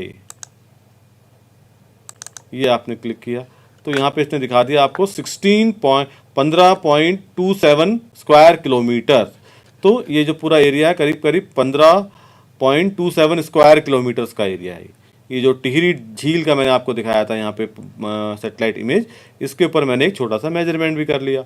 अब इसके अलावा मुझे क्या करना है, लाइन का मेजरमेंट भी करना है। तो मेजर लेंथ भी कर सकते हो, आपकी कितना लेंथ है इसका। एक तो मैंने वो निकाला था, दूसरा यहाँ पर से यहाँ तक आप क्लिक कर दीजिए तो ये लेंथ भी इसकी निकाल के दे देगा आपको। ये है अराउंड 9 किलोमीटर्स। तो पूरी झील जो है एक एंड से दूसरे एंड तक, यहाँ पर इसका डैम भी यहाँ पर बना हुआ है कहीं इस जगह पर को। तो ये इस जगह से लेकर इस जगह तक पूरा 9 किलोमीटर की एक झील है, ये 9 किलोमीटर्स की। ठीक है, तो इस प्रकार के जो डिस्टेंस हैं वो भी आप इसमें डायरेक्टली मेज़र कर सकते हैं, या फिर इनका मापन भी इनके ऊपर किया जा सकता है। ओवरले करना चाहते हैं, इसके ऊपर ऑन कराना चाहते हैं। सपोज आपने कहा कि भाई नहीं, मेरे पास इसके आसपास की जितनी स्कूल्स हैं या फिर इसके आसपास जितने घर हैं, उन सब के घर के लैटिट्यूड लॉन्गिट्यूड्स आपके पास हैं, आप उनको इसके ऊपर डिस्प्ले कराना चाहते हो, तो वो भी ऑप्शन यहाँ पे देते हैं ऐड लेयर। तो ये ऐड लेयर, तो वो भी आपका एक सेव फाइल के फॉर्मेट में डेटा को प्रिपेयर करना होता है, और प्रिपेयर करने के बाद यहाँ पे आप उस डेटा को अपलोड कर सकते हैं। रास्टर डेटा आपके पास है तो कोई मैप है आपके पास, उस मैप को यहाँ पे कर सकते हैं। KML फाइल, सेव फाइल, कोई WMS लेयर है, ये वेब सर्विस होती है, इन सब को भी आप इस पोर्टल के ऊपर ओवरले कर सकते हैं। तो ये बहुत अच्छी जानकारी है या बहुत अच्छी फैसिलिटी है ये, कि जहाँ पर मैं एक तो डेटा देख भी पा रहा हूँ और उसके अलावा अपना डेटा इसके ऊपर ओवरले भी कर पा रहा हूँ या इसके ऊपर ऐड भी कर पा रहा हूँ। बट हाँ, उसके कुछ पैरामीटर्स होते हैं या फिर कुछ प्रॉपर्टीज़ होती है जिनको आपको फॉलो करना होता है। ऐसा नहीं कि मैं कोई भी एक फ़ोटो खींचूँ और उसको उसके ऊपर डिस्प्ले करा लूँ या फिर कोई इमेज को डिस्प्ले करा लूँ। तो उसका एक सेट प्रोजेक्शन सिस्टम होता है, और या फिर उसका एक सेट फॉर्मेट होता है जिसको कि इसके ऊपर, जैसे टिफ इमेज ही अलाउ करता है, या आप वेक्टर की बात करें तो ये केवल सेव फाइल ही अलाउ करता है कि इसके आप ओवरले कर पाएँ। तो ये कुछ फैसिलिटीज़ यहाँ पे बताई गई थी। इस जियो पोर्टल में और आगे बढ़ते हैं तो ये जो उसका एक पहला सेक्शन तो हमने देखा था कि भी डेटा का विजुअलाइजेशन कैसे होता है और कैसे उसमें से हम इंफॉर्मेशन एक्सट्रैक्ट कर पाते हैं। दूसरा एक और है डेटा, 3D डेटा की जो बात हम कर रहे थे। ठीक है, तो ये जो भुवन जियो पोर्टल है आपको 3D डेटा भी यहाँ पे विजुलाइज करा लेता है। तो ये एक ग्लोब के फॉर्म में, देखिए आपको पूरा अर्थ जो है ग्लोब के फॉर्म में दिखाई दे रही है, जैसा आपको गूगल अर्थ में भी दिखाई देती है। करेक्ट, और यहाँ पे भी वो सारी फैसिलिटी है, बट ये है कि पूरा डेटा जो है आपका इंडियन सैटेलाइट से कि जो प्राप्त जो चित्र हैं उनसे बनाया गया है। अब मैं यहाँ पे थोड़ा सा जूम करता हूँ और ये हम जाते हैं सीधा। ये वैसे तो यहाँ पे आप डायरेक्टली एक एड्रेस बार दिया गया है, इस एड्रेस बार के ऊपर सिटी का नाम लिखेंगे तो वो आपको सीधा वहीं जूम करके पहुँचा देगा। मैंने सपोज यहाँ पे देहरादून लिखा तो मुझे ये कुछ सिटीज़ के नाम यहाँ सजेस्ट कर देगा, और वहाँ यहाँ पे सर्च करिए, आप क्लिक कर दीजिए तो वैसे तो तुरंत ये आ गए देहरादून। तो आपने कहा तो देहरादून कैंट, ये क्लिक किया और आपको सीधा इसने यहाँ जूम करके देहरादून सिटी पे पहुँचा दिया। ओके, इसको जूम कम करिए थोड़ा सा, और मैं 3D मुझे विजुलाइजेशन करना है तो 3D विजुलाइजेशन के हम जाते हैं सीधा टिहरी डैम, टिहरी की तरफ जाते हैं। ये जो झील है इसका अब यहाँ पे बहुत सारी जानकारी आपको और भी दिखाई दे रही है। कुछ वेक्टर डेटा यहाँ पे दिखाई दे रहा है, कुछ पॉइंट डेटा यहाँ पे नाम दिखाई दे रहे हैं। ये सब आपको नहीं देखने हैं। लेयर्स पे जाइए और एडमिनिस्ट्रेटिव बाउंड्रीज को ऑफ कर दीजिए। मुझे सिर्फ सैटेलाइट डेटा का 3D विजुलाइजेशन करना है, तो वही आप माउस का जो है मिडिल बटन दबाइए और उसको माउस को थोड़ा घुमा देंगे तो आपको ये ऐसे 3D डेटा भी यहाँ पर दिखाई देने लगेगा। वही माउस का मिडिल बटन आपको दबाना है बस। ठीक है, और ये पूरी झील आपको दिखाई दे रही है, और आप इसको कुछ भी कर सकते हैं। ये जितना कंट्रोल आप रखेंगे उतना कंट्रोल यहाँ पे कर सकते हैं। आप इसका जो है इस तरीके से घुमा भी सकते हैं इसको गोल, और यहाँ पे सपोज और कम करते हैं, थोड़ा ज़्यादा जूम कर दिया मैंने, ये रहा। अब सपोज ये झील आपको यहाँ पे दिखाई दे रही है, कैसे 3D में दिखाई देती है। इसके और भी इसमें जो फीचर्स होते हैं जैसे प्रोफाइल बनाना है या वो सब भी सुविधाएं इसमें उपलब्ध रहती हैं। अब यहाँ पे देखिए एक आपको डैम का भी फ़ोटो यहाँ पे दिखाई दे रहा है। ये जो है पूरा टिहरी शहर है, नया जो टिहरी शहर बसाया गया हुआ है। तो इसका पूरा एक ऐसे आप विजुलाइजेशन 3D के रूप में भी कर सकते हैं। ये यहाँ से पूरे डैम यहाँ पे बना हुआ है, और यहाँ से भी सीधा जो है आपका कैसा टेरेन दिखाई देता है वो यहाँ पे आप सीधा सीधा बना सकते हैं। वो इंटरनेट की स्पीड पे भी कई बार डिपेंड करता है कि आप कैसा डेटा यहाँ पे किस फास्ट एक्सेस से यहाँ पे डेटा दिखा पा रहे हैं। ये इस तरीके से अब इसको बनाने के साथ साथ अब आपने कहा कि ठीक है ये तो मैंने बना लिया, अब इसका आप 3D विजुअलाइजेशन भी कर सकते हैं, यानी इसको एज अ मूवी बना के सेव भी कर सकते हैं। एक छोटा सा क्लिप आपको बनाना है, फ्लाई थ्रू बनाना है, तो वो बनाने के लिए आप इसमें देखिए ऑप्शन है टूल, अब कहता है रिकॉर्ड एंड प्ले, क्लिक करिए इसको। अब मैं करता हूँ स्टार्ट रिकॉर्डिंग, ठीक है। अब मुझे सपोज किसी एक मीटिंग में दिखाना है कि भाई ये 3D इमेज कैसे दिखाई देती है, तो ये आप ऐसे जूम करिए और इसकी तरफ जो जो एरिया आपको हाईलाइट करने हैं उन एरियाज़ की तरफ जाइए, और थोड़ा सा जूम कर लेते हैं यहाँ पे भी, थोड़ा सा जूम कर लेते हैं यहाँ पे को, ये ऐसे दिखा सकते हैं। ये आप बता सकते हैं कि यहाँ पे ऐसे नदी घूमती है फिर हैं, और यहाँ पे ये कुछ सेटलमेंट है, और इस तरीके से रिवर यहाँ पे पूरी नदी जो है पूरी घूम रही है, और ये इसका एलिवेशन ऐसे आपने लेके आए, ठीक है। ये पूरा आपने इसका बनाया और आपने फिर इसको एज अ मूवी जो है आप इसको अब आप करिए स्टॉप रिकॉर्डिंग और डाउनलोड। तो जब आप इसको डाउनलोड कर लेते हैं, यहाँ पे देखिए दूसरा जानकारी मैंने यहाँ से डाउनलोड कर ली 3D। इसको अब हम जाते हैं इसमें पहले इस फोल्डर पे जहाँ पे भी सेव था, सो इन फोल्डर, और यहाँ से इसको कॉपी कर लेते हैं, Ctrl+C। हमने एक फोल्डर बनाया था D में, यहाँ पे डेटा नाम से, यहाँ पे हम इसको भी पेस्ट कर लेते हैं। दूसरा डेटा सेट मैंने यहाँ से लिया।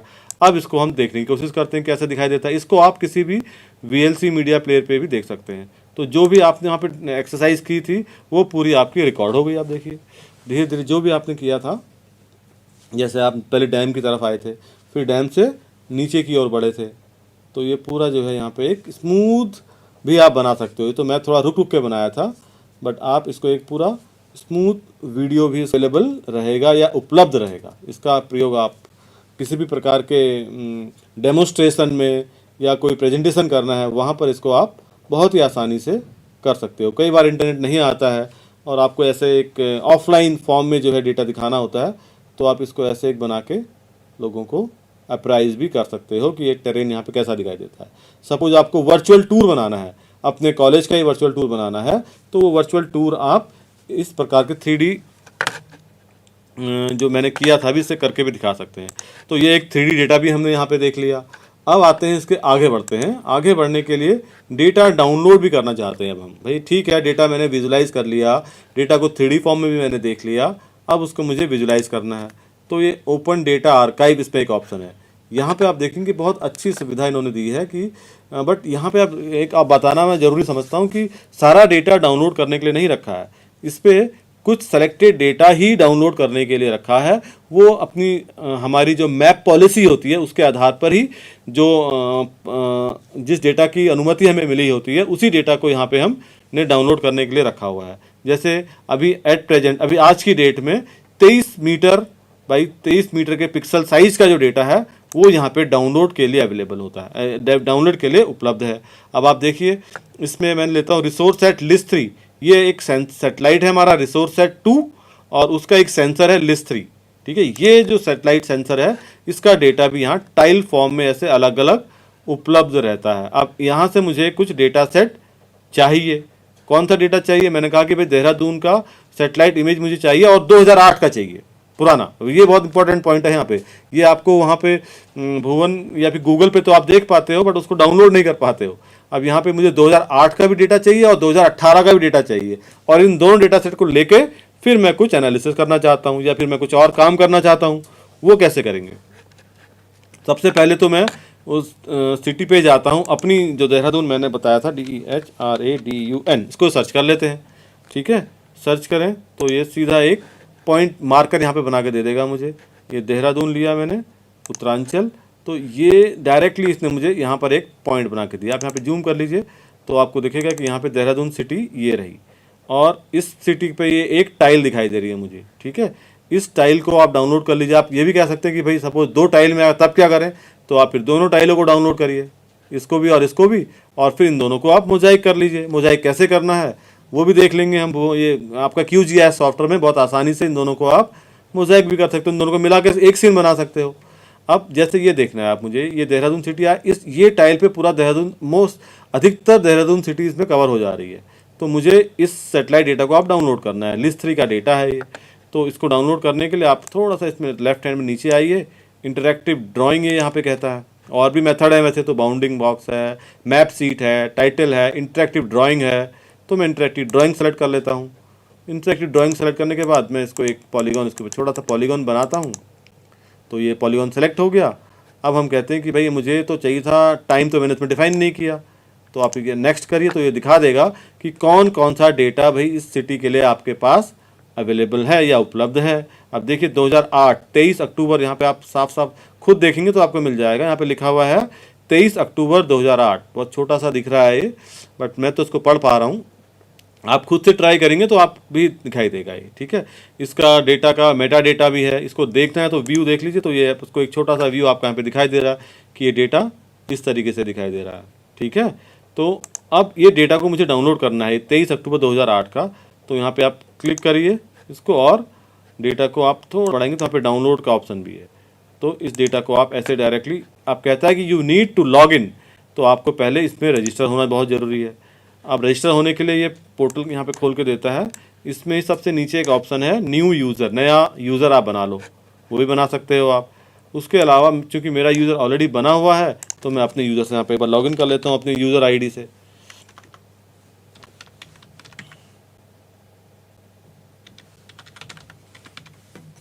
और ये इसका कैप्चा यहाँ पे डाल देते हैं, PKM।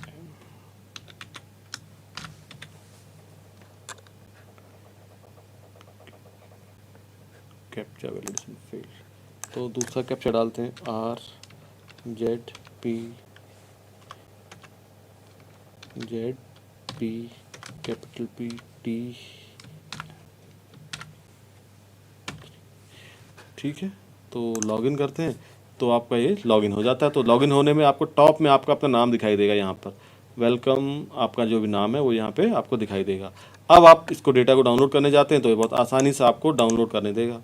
बस आपका ये डेटा डाउनलोड हो गया। अब आपने कहा कि आपको 2018 2008 23 अक्टूबर और 2018 का भी यहाँ दिख रहा है, और 2018 का 4 जनवरी का दिख रहा है, 28 मई का दिख रहा है, 12 नवंबर का दिख रहा है। तो आप, चूंकि आपने जो 2008 का जो डेटा है वो लिया था 23 अक्टूबर का, तो आप ये 12 नवंबर का डेटा आपका कंपेयर करने के लिए ठीक रहेगा, है ना। क्योंकि सेम सीज़न का ही लेना चाहिए आपको भाई। ऐसा तो नहीं कि मैं भाई अक्टूबर का डेटा ले लूँ 2008 का और यहाँ मैं ले लूँ मार्च का ले लूँ 2018 का। तो जब आप इनको कंपेयर करने जाएंगे तो क्योंकि पूरा सरफेस ही बदल चुका होता है तब तक, है ना। अक्टूबर में सिचुएशन कुछ और थी, बहुत सारे वेजिटेशन हो सकता है उस वक्त रहा हो वहाँ पर को, जबकि मार्च में वहाँ पे कुछ हो सकता है, कुछ हो ही ना। या मई में वहाँ पे देखो, मई में तो देखो कि कुछ होगा ही नहीं सरफेस पे, वो सारे पेड़ जो पत्ते वत्ते हैं वो सब झड़ बढ़ जाते हैं। तो ज़्यादा इन्फॉर्मेशन आपको वहाँ पे जो मतलब जो इन्फॉर्मेशन जो मई में रही होगी वो इन्फॉर्मेशन आपको नवंबर में नहीं मिलेगी वहाँ पे। तो आप जब कंपेयर ही करना है तो आप सेम सीजन का डेटा भी लो। ईयर तो मैंने डिफरेंट कर दिया लेकिन सीजन मैं सेम करूँगा, तो इसलिए मैंने 12 नवंबर का डेटा लिया और व्यू किया इसको। देखो यहाँ पे सीधा दिखाई दे रहा है मुझे पूरा। आप इसको यहाँ से डाउनलोड कर लेते हैं। तो ये रहा 12 नवंबर 2018, डाउनलोड करते हैं तो दोनों डेटा सेट आपके यहाँ पे डाउनलोड हो गए, ठीक है। अब इन डेटा सेट्स को ले जाते हैं दोबारा से, अपना हमने एक फ़ोल्डर बनाया था वहाँ पेस्ट कर देते हैं, ये शो इन फोल्डर। तो ये आपका 2 डेटा सेट थे, दोनों को कॉपी करिए Ctrl+C और इसको लेके जाइए D ड्राइव में। हमने एक फ़ोल्डर बनाया था अभी डेटा नाम से, तो उस डेटा में इसको हम पेस्ट कर देते हैं। तो ये डेटा सेट भी आपको यहाँ डाउनलोड हो गया।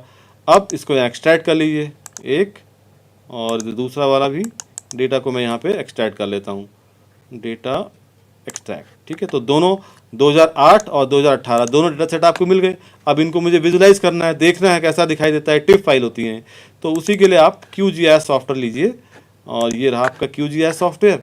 इसमें आप करिए लेयर, ऑप्शन है add layer, add raster layer, raster data है क्योंकि ये आपका सैटेलाइट इमेज है ना ये। तो क्लिक करिए इसमें और उस फोल्डर पे जाइए सीधा। ये फोल्डर होता है आपका यहाँ पे D ड्राइव में, D में होता है, इसमें डेटा फोल्डर है। ये फोल्डर आपने बनाया था एक, और ये 2008 का है अक्टूबर का। और ये आपको यहाँ जो रास्टर डेटा है अलग अलग बैंड्स में दिखाई देता है, band number 2, band number 3, band number 4, band number,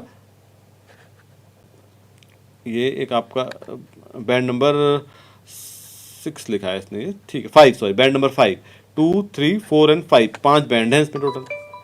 तो इसमें आप पहले एक बैंड 3 और बैंड 4 और बैंड 5, ये 3 डेटा सेट हैं या चारों बैंड ले लीजिए, 1 2 3 4, इसको करिए ओपन और ऐड, तो आपका डेटा यहाँ पर डिस्प्ले हो गया। आपका डेटा पूरा ब्लैक एंड वाइट फॉर्म में ऐसा यहाँ पे दिखाई देगा, क्योंकि वो तीनों अलग अलग फॉर्म्स में है, अलग अलग बैंड्स में है, इसलिए आपको ऐसे यहाँ पे एक ब्लैक एंड वाइट इमेज दिखाई दे रही है। लेकिन वहाँ जब मैंने देखा था वो इमेज तो कलरफुल इमेज थी, वो कैसे दिखी जाए? तो उसके लिए आपको इस डेटा की थोड़ी सी प्रोसेसिंग भी करनी होती है, वो बहुत ही आसान है वो प्रोसेसिंग भी। आप यहाँ रास्टर पे जाइए और इसमें एक ऑप्शन आता है यहाँ पे मिसलिनियस में आप मर्ज पे क्लिक कर दीजिए, मर्ज कर लेते हैं तीनों को एक साथ। तो पहले सेलेक्ट कर लेते हैं, ये सेलेक्ट किया आपने कहा कि भाई मुझे बैंड नंबर 2 3 और 4 ये लेने हैं, 2 3 और 4 को ही मर्ज करना है, 2 3 और 4, ठीक है। चौथे को रहने दीजिए आप, ओके किया और यहाँ पे एक ऑप्शन आएगा place each input into a separate band, इसको टिक कर लीजिए और इसका डेटा टाइप यहाँ पे नीचे लिखा रहता है, वो डिफ़ॉल्ट भी छोड़ दीजिए, अदरवाइज इसको अनइंटीजर 16 टाइप ये भी कर सकते हैं। वो आपको देखना पड़ेगा कि ओरिजिनली डेटा का टाइप क्या है, तो 16 बिट का है या 32 बिट का है। सपोज ये 16 बिट का है मुझे पता है, तो मैंने इसको 16 बिट में सेलेक्ट कर लिया। अब कहाँ सेव करूँ, एक आप इसको सेव टू फाइल यहाँ पे क्लिक कर लीजिए, मर्ज को सेव टू फाइल पे जाते हैं तो आप इसमें डी ड्राइव में आते हैं, हम एक फ़ोल्डर हमने यहाँ पे बनाया था डेटा नाम से, तो डबल क्लिक करिए और यहाँ पे हम इसको सेव कर लेते हैं। 2008 का डेटा था ये, 2008, और इसका पूरा डेट भी डाल देते हैं, अक्टूबर 2008, और ये है आपका लिस्ट 3, LIS नाम ऐसे ही डाल देते हैं इसका कुछ, लिस्ट 3, फाइल का नाम दिया हमने सेव। अब इसको हम कर लेते हैं रन, ठीक है। अब आपका वो डेटा हो गया है डाउनलोड, तो ये बन गया आपका, इस प्रकार का डेटा आया। अब ये डेटा तो आपको कुछ नीला और कुछ पीला दिखाई दे रहा है यहाँ पे, इसको प्रॉपर फॉर्म में भी आप डिस्प्ले करा सकते हो, जिसको हम फॉल्स कलर कंपोजिट कहते हैं, वो बताया भी होगा आपको पिछले क्लासेस में। तो प्रॉपर्टीज़ में जाइए, स्टैंडर्ड फॉल्स कलर कंपोजिट कहता है कि आपको रेड को दिखाना है थर्ड बैंड जो कि आपका इंफ्रारेड बैंड है, ग्रीन पे दिखाना होता है सेकंड जो रेड बैंड है, और ब्लू पे दिखा दो आप ग्रीन को दिखा देते हैं। तो अप्लाई करते हैं तो ये आपका बैंड इंफॉर्मेशन यहाँ पे डिस्प्ले हो जाती है, ठीक है। ये आपका एक इमेज जनरेट हो गया। तो ये हमने देखा कि भाई सैटेलाइट डेटा मैंने डाउनलोड किया और यहाँ पर मैंने उसको एक छोटा सी प्रोसेसिंग भी उसकी कर ली और यहाँ पे दिखा दिया। आपकी जो बाउंड्री थी, आप देखिए आपकी जो बाउंड्री आपने बनाई थी वो कितनी छोटी सी हो गई है। ये जो बाउंड्री बनाई थी सबसे टॉप में इसको रखते हैं, तो यहाँ पे वो बाउंड्री कहीं IRS है, क्योंकि IRS बहुत छोटी सी बाउंड्री थी, तो यहाँ पे कहीं आपको बाउंड्री दिखाई दे रही है छोटी सी। है पूरे देहरादून में एक छोटी सी बाउंड्री यहाँ पर है, इसकी भी प्रॉपर्टीज़ को हम सेट कर सकते हैं। बहुत ऑप्शंस होते हैं इसमें, सिंपल फिल नहीं करना है मुझे, खाली आउटलाइन चाहिए, आउटलाइन सिंपल लाइन करते हैं, कलर इसका लगा देते हैं कुछ येलो टाइप का कलर ये, और इसका थोड़ा विड्थ बढ़ा देते हैं फाइल इसका, तो ऑफसेट करीब इतना रख देते हैं, ठीक है। Apply, okay. तो ये आपकी बाउंड्री यहाँ पे दिखने लगी है बाउंड्री, ठीक है। यहाँ पे IRS है। अब देखिए लिस्ट 3 में कैसा दिखाई देता है, 24 मीटर में। अभी हमने जहाँ मैंने बनाया था ओरिजिनली तो मुझे एक एक बिल्डिंग दिखाई दे रही थी, लेकिन अब यहाँ पे वो कुछ भी नज़र नहीं आ रहा है, क्योंकि यहाँ पर हर एक पिक्सल का साइज़ हो गया है 23 मीटर, ओके। तो अब ये जो इतने लेवल पे जाने के लिए आपको इसका हाई रेजोल्यूशन का डेटा चाहिए होता है प्रोसेसिंग करनी। तो भाई ये लिस्ट 3 जो डेटा है ये उतने लेवल की, यानी स्ट्रीट लेवल की या फिर एक इंस्टीट्यूट लेवल की प्रोसेसिंग के लिए ये डेटा उपयुक्त नहीं होता है, ठीक है। इस डेटा को आपको पूरा सिटी लेवल पर सपोज करना है, बड़ा बड़ा यहाँ पे देखते हैं कि भाई यहाँ पे कितने एरिया में सेटलमेंट बसा हुआ है, कितनी यहाँ ग्रीनरी है, जो रेड रेड दिख रहे हैं सब वेजिटेशन का टाइप है, उसको रेड कलर से हमने डिस्प्ले करा दिया है, क्योंकि रेड का थोड़ा सा वो ज़्यादा होती है, उसकी विजुलाइजेशन की जो प्रॉपर्टीज़ हैं वो तो ज़्यादा हैं। ये यहाँ पे कुछ दिखाई दे रही हैं, ये फॉरेस्ट टाइप यहाँ पे कोई दिखाई दे रहा है, ये जो रेड जितना भी है ये फॉरेस्ट वेजिटेशन है बेसिकली, है ना, वनस्पति है ये पूरा आपको यहाँ पे रेड दिखाई दे रहा है। और ये जो ग्रीन सियान कलर का दिखाई दे रहा है ये सब आबादी का एरिया है पूरा, यहाँ पे मकान बने हुए हैं सब, ये सब यहाँ पे आपको दिखाई दे रहे हैं। और ये जो ऐसे जो लंबे लंबे जो लाइन से दिखाई दे रही हैं ये सब नदियाँ वगैरह हैं, या फिर छोटी छोटी नदियाँ हो सकती हैं, धारे हो सकते हैं, वो आपको यहाँ पे ऐसे दिखाई दे रहे हैं। तो ये एक डेटा को आपने यहाँ से डाउनलोड भी कर लिया। अब इसको आगे बढ़ते हैं, आगे बढ़ने में अब हमने ये देख लिया कि भुवन 2D डेटा को देखना है, हाई रेजोल्यूशन का डेटा भी देखना है, 3D में भी देखना है, और कुछ उसको डाउनलोड भी करना है। यहाँ तक तो मैंने देख लिया। अब एक जो तीसरा मैकेनिज्म आपको मैंने बताया था, वेब सर्विस, वो इम्पोर्टेंट था कि बेटा भाई मैंने डेटा को डाउनलोड नहीं करना है, जबकि मैंने डेटा को सिर्फ एज अ सर्विस अपने पोर्टल पे लेके आना है, एज सच बिना डाउनलोड किए हुए। ओके, तो वो कैसे करते हैं, या किसी एप्लीकेशन पे उसको दिखाना है मुझे, वो कैसे करते हैं। तो इसमें ही एक ऑप्शन है मैप्स एंड ओजीसी सर्विसेज। तो एक ओपन जियो स्पेशल कंसोर्टियम है, ग्लोबल एजेंसी है जिसने सारे स्टैंडर्ड्स बनाए हैं उसको एज अ वेब सर्विस को पब्लिश करने में, किसी भी डेटा को as a web service publish करने के लिए इन्होंने बहुत सारे मैकेनिज्म्स या बहुत सारे वो बनाए हैं, मेथड्स बनाए हैं, तरीके बनाए हैं। उन्हीं में से एक तरीका है WMS, यानी वेब मैप सर्विस। उसको दिखाने के लिए यहाँ पे जो भुवन जियो पोर्टल में उसी फॉर्म में इसको पब्लिश किया गया है। जैसे थीमेटिक सर्विसेज हम कहते हैं, क्लिक करिए थीमेटिक सर्विसेज पे, तो यहाँ पे आप देखिए आपको कुछ डेटा सेट जो है वो वेब सर्विस के फॉर्म में भी दिखाई देगा। अभी अब जैसे हम आते हैं कि भाई सर्च, पहले दिखाता है थीम, कौन सा थीम मुझे देखना है, 2016 का लैंड यूज़ मैप, तो लैंड क्लिक करिए इसमें और सेलेक्ट स्टेट, उत्तराखंड का देखना है सपोज, या फिर उत्तर प्रदेश का भी कर सकते हैं हम, let us take Uttarakhand only. यहाँ देखते हैं व्यू, तो ये आपको यहाँ पे पूरा उत्तर प्रदेश का दिख रहा है। एक छोटा सा स्टेट लेते हैं उत्तराखंड, ठीक है, सेलेक्ट करते हैं और उत्तराखंड को देखते हैं व्यू, तो ये आपको पूरा लैंड यूज़ का मैप 2015-16 का लैंड यूज़ मैप आपको यहाँ पे डिस्प्ले होने लगा। इसमें डिस्ट्रिक्ट लेवल पे जूम कर सकते हैं, देहरादून क्लिक किया तो ये जूम देहरादून लेवल पे भी बाउंड्री आ गई और इसका लैंड यूज़ मैप यहाँ पे मुझे दिखाई देने लगा। अब इसमें कुछ एनालिसिस प्रोसेसिंग करनी है मुझे, कुछ थोड़ा स्टैटिस्टिक्स जनरेट करनी है या एनालिसिस करना है स्टैटिस्टिक्स, तो स्टैटिस्टिक्स इसकी ये पूरी यहाँ पर दिखाने लगा। इसके जो आंकड़े होते हैं कि भाई बिल्टअप कितना है 2015-16 में, और माइनिंग का एरिया कितना था यहाँ पर, एग्रीकल्चर कितना है यहाँ पर, फॉरेस्ट कितना है यहाँ पर, ग्रास लैंड कितने हैं, बिल्टअप एरिया कितना है, एरिया स्क्वायर किलोमीटर्स में यहाँ पे आपको पूरे इसके आंकड़े भी दिखाई देते हैं। अब इसको एज अ वेब सर्विस कब क्यों कह रहा हूँ मैं, वो देखना इंपॉर्टेंट है हमारे लिए फ़िलहाल। तो यहाँ पे देखिए लास्ट में एक ऑप्शन आता है वेब सर्विस, ठीक है, इस वेब सर्विस पे क्लिक करिए तो यहाँ पे आपको इस डेटा को आप डाउनलोड नहीं कर पाते हो, but as a web service आपको इसको इस्तेमाल करना है या अपने वेबसाइट पे लेके अपने वेबसाइट में या अपने सॉफ्टवेयर पे डिस्प्ले कराना है, ठीक है। तो यहाँ पे देखिए इसका URL यहाँ दिखाई दे रहा है, इसको वेब मैप टाइल सर्विस, ये QGIS सॉफ्टवेयर के अलग वेब एक टाइल बनाई हुई है, इसको आप ऐसे सेलेक्ट कर लीजिए यहाँ पर सपोज WMS। ये WMS जो है बहुत ही इंपॉर्टेंट कॉन्सेप्ट है, WMS है या WFS है। WMS ये URL मैंने कॉपी किया। अब मैं जाता हूँ अपने QGIS सॉफ्टवेयर पे, यहाँ पे मैं क्या करता हूँ, लेयर पे जाके एक ऑप्शन दिखाते हैं मुझे, ऐड लेयर में वेक्टर नहीं है, रास्टर नहीं है, वो एक वेब मैप सर्विस है, WMS इस पर क्लिक करिए। अब यहाँ पे मैं करता हूँ न्यू, ठीक है, नाम दे दीजिए इसको एक LANDUS, लैंड यूज़ कह दिया आपने, और भुवन नाम दिया, BHUVAN, भुवन से आ रहा है क्योंकि URL यहाँ पे सेकंड जो ऑप्शन है URL, यहाँ पर उसको पेस्ट कर दीजिए उस URL को, वो जो डेटा का एड्रेस है उसको मैंने यहाँ पे पेस्ट कर लिया। आप करते हैं ओके, ठीक है, फिर यहाँ पे आप करते हो कनेक्ट।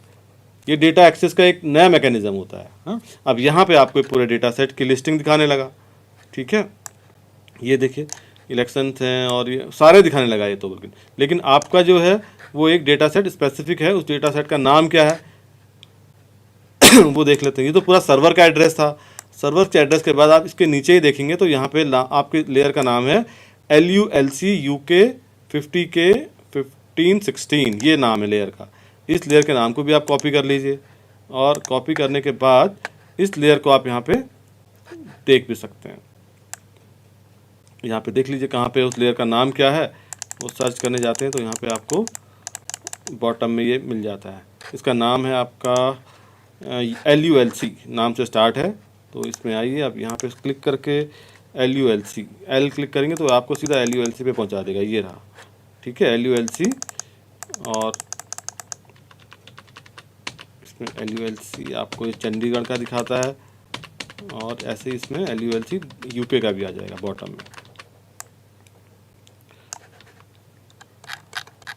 यहाँ पे आप देखेंगे तो नाम लास्ट में जो है इसके विलेज बाउंड्री, बहुत सारा डेटा सेट यहाँ पे अवेलेबल रहता है, इसको आप यहाँ से ले सकते हैं इस्तेमाल, इसको अपने सॉफ्टवेयर में यहाँ पे डिस्प्ले करा सकते हैं। अब ये है यहाँ पे आपका उत्तराखंड का, यहाँ पे दिखाई देने लगेगा ये डेटा सेट। यहाँ से आप डायरेक्टली सर्च करके डाउनलोड कर सकते हैं, डिस्प्ले करा सकते हैं।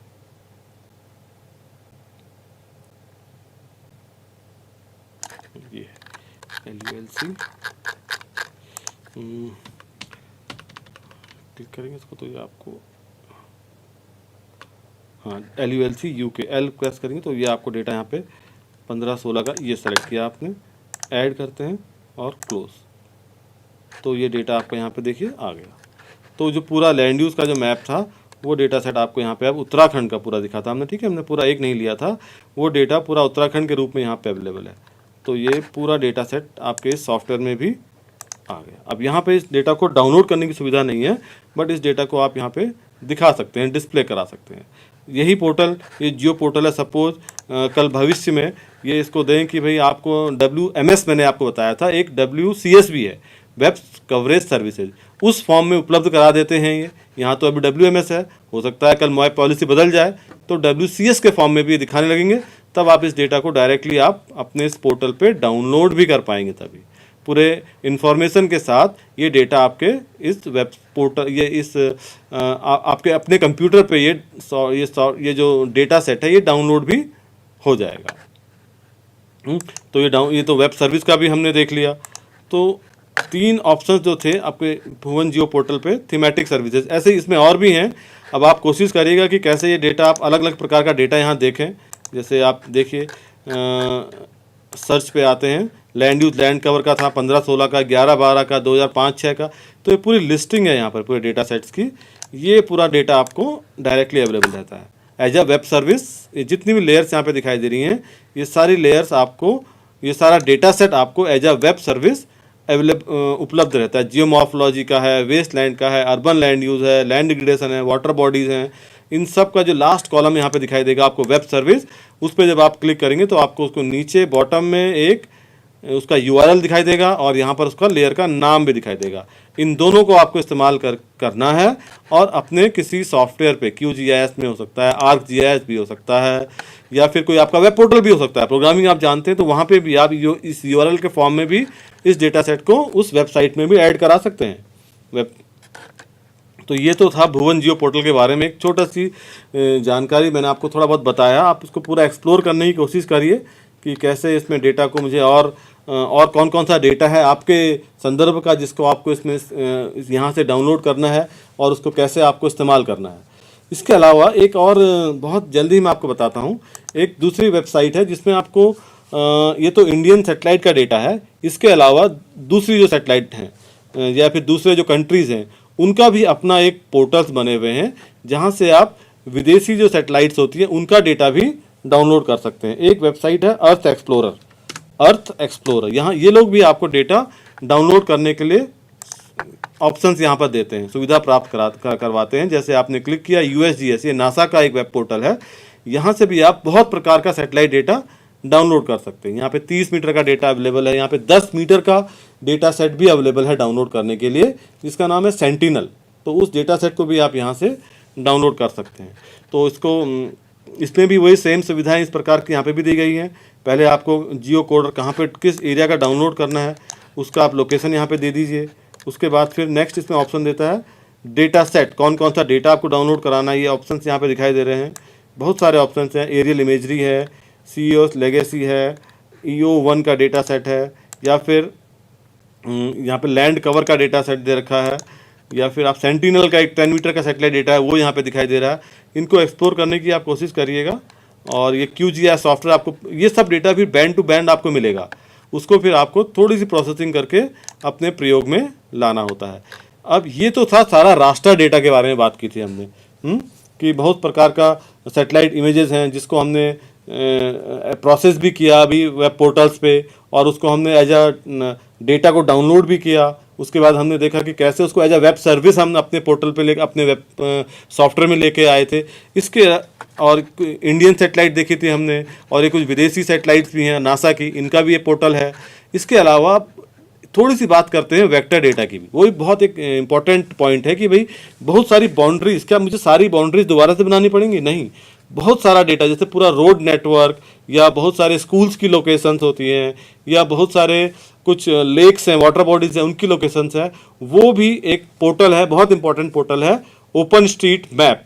उस ओपन स्ट्रीट मैप में भी ये सारा का सारा डेटा आपको अवेलेबल रहता है या उपलब्ध रहता है। वहाँ से भी आप इस प्रकार के डेटा को, वेक्टर डेटा को देख भी सकते हैं और उस डेटा को वहाँ से आप डाउनलोड भी कर सकते हैं। वो ये जो OSM है या ओपन स्ट्रीट मैप, क्लिक करते हैं सपोज ओपन स्ट्रीट मैप, ये एक पोर्टल होता है। इस पोर्टल पे भी आप यहाँ पे सर्च करेंगे तो आपको ये डेटा बहुत ही डिटेल्ड में डेटा, हर एक गली गली के रोड को इसने डिजिटाइज करके यहाँ पे रखा है। आप यहाँ पे देखेंगे कि बिल्डिंग के जो फुटप्रिंट्स हैं वो भी यहाँ पे आपको दिखाई दे रहे हैं, बिल्डिंग की जो बाउंड्रीज होती हैं वो पूरा। सपोज मैंने यहाँ पे जूम करके डायरेक्टली है, तो मुझे जैसे मैं जूम करके आया तो इसने मुझे सीधा ये देहरादून में ही जूम करके ये पोर्टल ने मुझे पहुँचा दिया। तो अब जैसे यहाँ पे देखते हैं कि ये इसमें यहाँ पे आप सर्च कर सकते हैं IIRS INDIN इंडियन, ये IIRS डायरेक्ट लिखते हैं, IIRS देहरादून, IIRS देहरादून। तो ये रहा आपका IIRS देहरादून। अब यहाँ देखिए, आप यहाँ सेटेलाइट इमेज तो नहीं है, बट यहाँ पे हर एक बिल्डिंग के जो है फुटप्रिंट, जो बिल्डिंग की जो बाउंड्री है वो यहाँ पे दिखाई दे रही है आपको। ऐसे सपोज आप अपने कॉलेज का देखेंगे या अपने किसी इंस्टीट्यूट का देखेंगे तो वहाँ पे भी आपको ऐसे बाउंड्रीज बनी हुई होंगी। ये पूरा डेटा जो है क्राउड सोर्स से है, लोगों ने बनाया है और यहाँ अपलोड कर दिया है। तो सपोज आपका भी बनाया हुआ होगा, अपलोड किया हुआ होगा, तो वो भी आपको यहाँ पे दिखाई देने लगेगा। यहाँ पे जैसे IIRS गोल्डन जो भी हॉस्टल की बात यहाँ पे कर रहा है, ये कुछ रोड्स यहाँ पे जा रही हैं, रोड पूरी वेक्टर फॉर्म में यहाँ पे आपको उपलब्ध रहती हैं और इनको आप डायरेक्टली यहाँ से डाउनलोड भी कर सकते हैं। अब डाउनलोड करने का एक तरीका आपको बता देता हूँ कि माना कि भाई मुझे ये सारे जो बिल्डिंग के जो बाउंड्रीज़ हैं, इन बाउंड्रीज़ को मुझे डाउनलोड करना है। अब मुझे कुछ काम करना है इस पूरे इंस्टीट्यूट में, या फिर मुझे कुछ प्लानिंग करनी है इस पूरे इंस्टीट्यूट में, तो उस प्लानिंग के लिए मुझे इन सब बाउंड्रीज, इन बिल्डिंग्स की बाउंड्रीज चाहिए, या फिर मुझे इन सब रोड का नेटवर्क मुझे चाहिए कि इस इंस्टीट्यूट के अंदर कितने रोड है। इंस्टीट्यूट भी हो सकता है, वो पूरा सिटी भी हो सकता है। ये जानकारी आपको डाउनलोड करके उसके ऊपर कुछ एनालिसिस करना है। वो कैसे करें? यहाँ देख तो मैं पा ही रहा हूँ ओपन स्ट्रीट मैप में, डायरेक्टली एक्सपोर्ट भी यहाँ से कर सकते हैं वैसे तो हम, बट हम इसको एक सॉफ्टवेयर का इस्तेमाल करते हैं, QGIS। ओके, अब इस QGIS में एक प्लगइन ऑप्शन भी होता है जिसमें आप बहुत सारे प्लगइन्स को अलग से भी इंस्टॉल कर सकते हैं। ऐसे ही ओपन स्ट्रीट मैप का भी एक प्लगइन यहाँ पर अवेलेबल है ना। उस प्लगइन का नाम है, आप देखेंगे तो यहाँ पे मैनेज, अब इस पे एक क्लिक करते हैं तो यहाँ पे ऑल, यहाँ पे आप लिखिए क्विक OSM, क्विक OSM,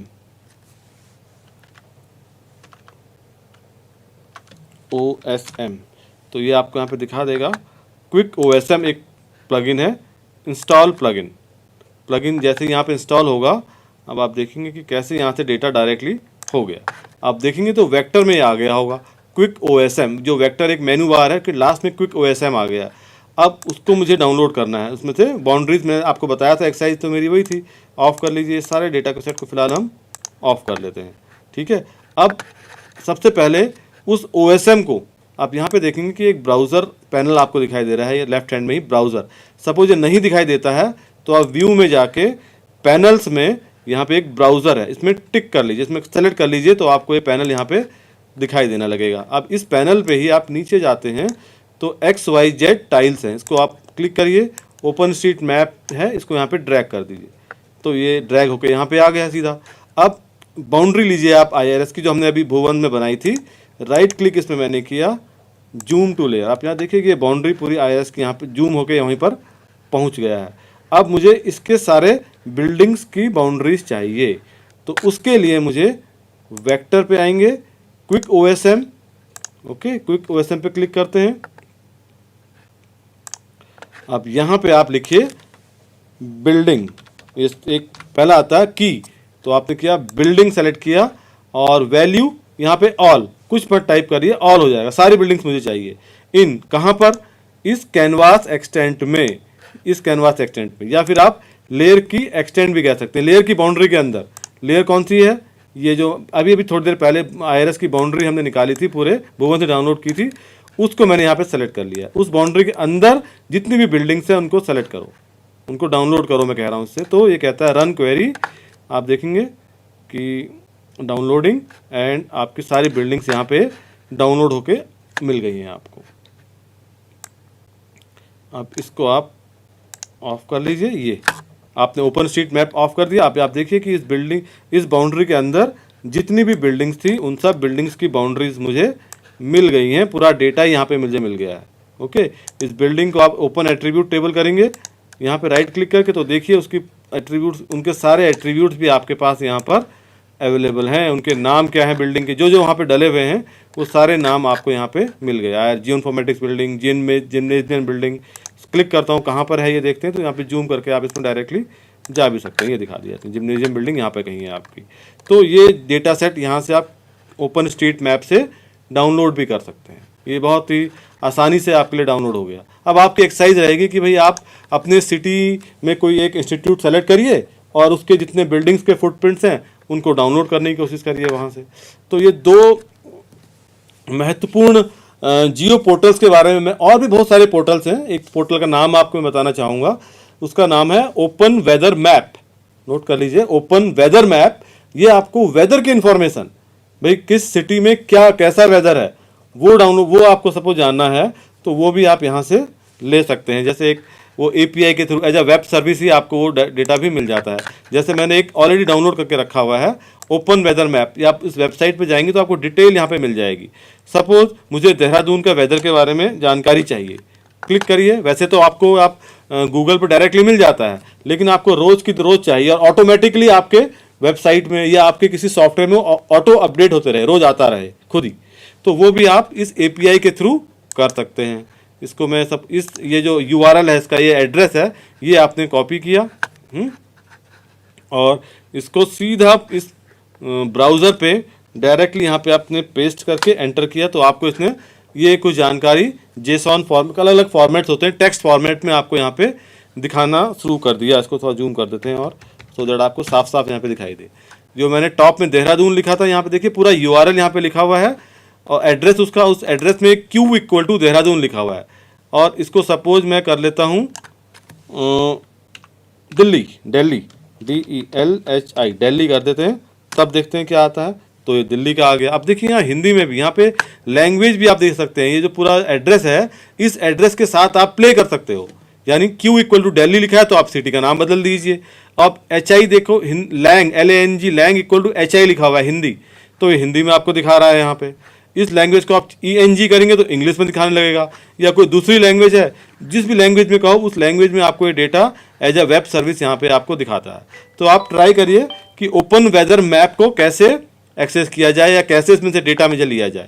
ये ओपन वेदर मैप है। इसी के अलावा एक जियो नेम करके भी है वेबसाइट या जियो पोर्टल है, जो आपको एग्जाम्पल लेते हैं कि माना आपको भी हाइट का मैप चाहिए किसी पर्टिकुलर प्लेस का, वो आदमी वहाँ पे प्लेस का नाम डाले और उस प्लेस की हाइट कितनी है वो आपको निकल के आ जाए, तो वो भी इस जियो नेम से हाइट आपको 90 मीटर पे चाहिए, 30 मीटर पे चाहिए या 1 किलोमीटर पे चाहिए, अलग अलग रिजोल्यूशंस पे भी आप हाइट मैप निकाल सकते हैं। तो आप एक्सप्लोर करिएगा जियो नेम एक दूसरी वेबसाइट है। सो आज के इस व्याख्यान में मैंने आपको भुवन जियो पोर्टल के बारे में बता दिया है और थोड़ा बहुत मैंने आपको इसमें ओपन स्ट्रीट मैप के बारे में बताया। इसी पोर्टल पे मैंने आपको ओपन वेदर मैप जस्ट अभी दिखाया था और ऐसी जियो नेम के बारे में मैंने जस्ट आपको बताया था। इसको आप एक्सप्लोर करने की कोशिश करिएगा। तो ये जियो पोर्टल्स के बारे में थोड़ा और इसके अलग अलग तरीके बताए थे आपको, वेक्टर डेटा के बारे में बताया, रास्टर के बारे में बताया, और जो मैकेनिज्म्स हैं कि डेटा को डाउनलोड कर लें, एज अ वेब सर्विस में डेटा को ले लूँ या डेटा को डायरेक्टली पोर्टल पे ही देख लूँ और उसी के ऊपर इन्फॉर्मेशन मैं निकाल लूँ, और एट्रीब्यूट इन्फॉर्मेशन निकालनी है, स्पेशल इन्फॉर्मेशन निकालनी है। तो ये सारा इस जियो डेटा जो पोर्टल्स होती हैं या रिपोजिटरीज होती हैं, यहाँ आपको ये उपलब्ध रहता है। तो अब आप देखिएगा कि सर्च करिए गूगल पे ओपन जियो डेटा रिपोजिटरी एग्जाम्पल्स करके, तो देखिए आपको क्या क्या दिखाई देते हैं और क्या वहाँ ये अलग अलग मैकेनिज्म्स अवेलेबल हैं। डेटा डाउनलोड करने की सुविधा, डेटा को वेब सर्विस में लेने की सुविधा, या डेटा को वहाँ विजुलाइज करके उसके ऊपर कुछ ड्रॉ करने की सुविधा, ये सारे तरीके होते हैं जो एक प्रॉपर ओपन जियो डेटा रिपोजिटरीज में होने चाहिए। तो उम्मीद करता हूं कि आपको ये व्याख्यान समझ में आया होगा और आप इसको अपने अपने जो रिसर्च वर्क है या अपने जो दैनिक कार्य हैं उसमें प्रयोग करने की कोशिश करेंगे। तो बहुत बहुत धन्यवाद पेशेंस रखने के लिए, आप धैर्यपूर्वक इस व्याख्यान को सुनने के लिए। 5 मिनट का हम ब्रेक लेते हैं और उसके बाद मैं आपके कुछ प्रश्न होंगे, उन प्रश्नों का उत्तर देने की कोशिश करूंगा। बहुत बहुत धन्यवाद।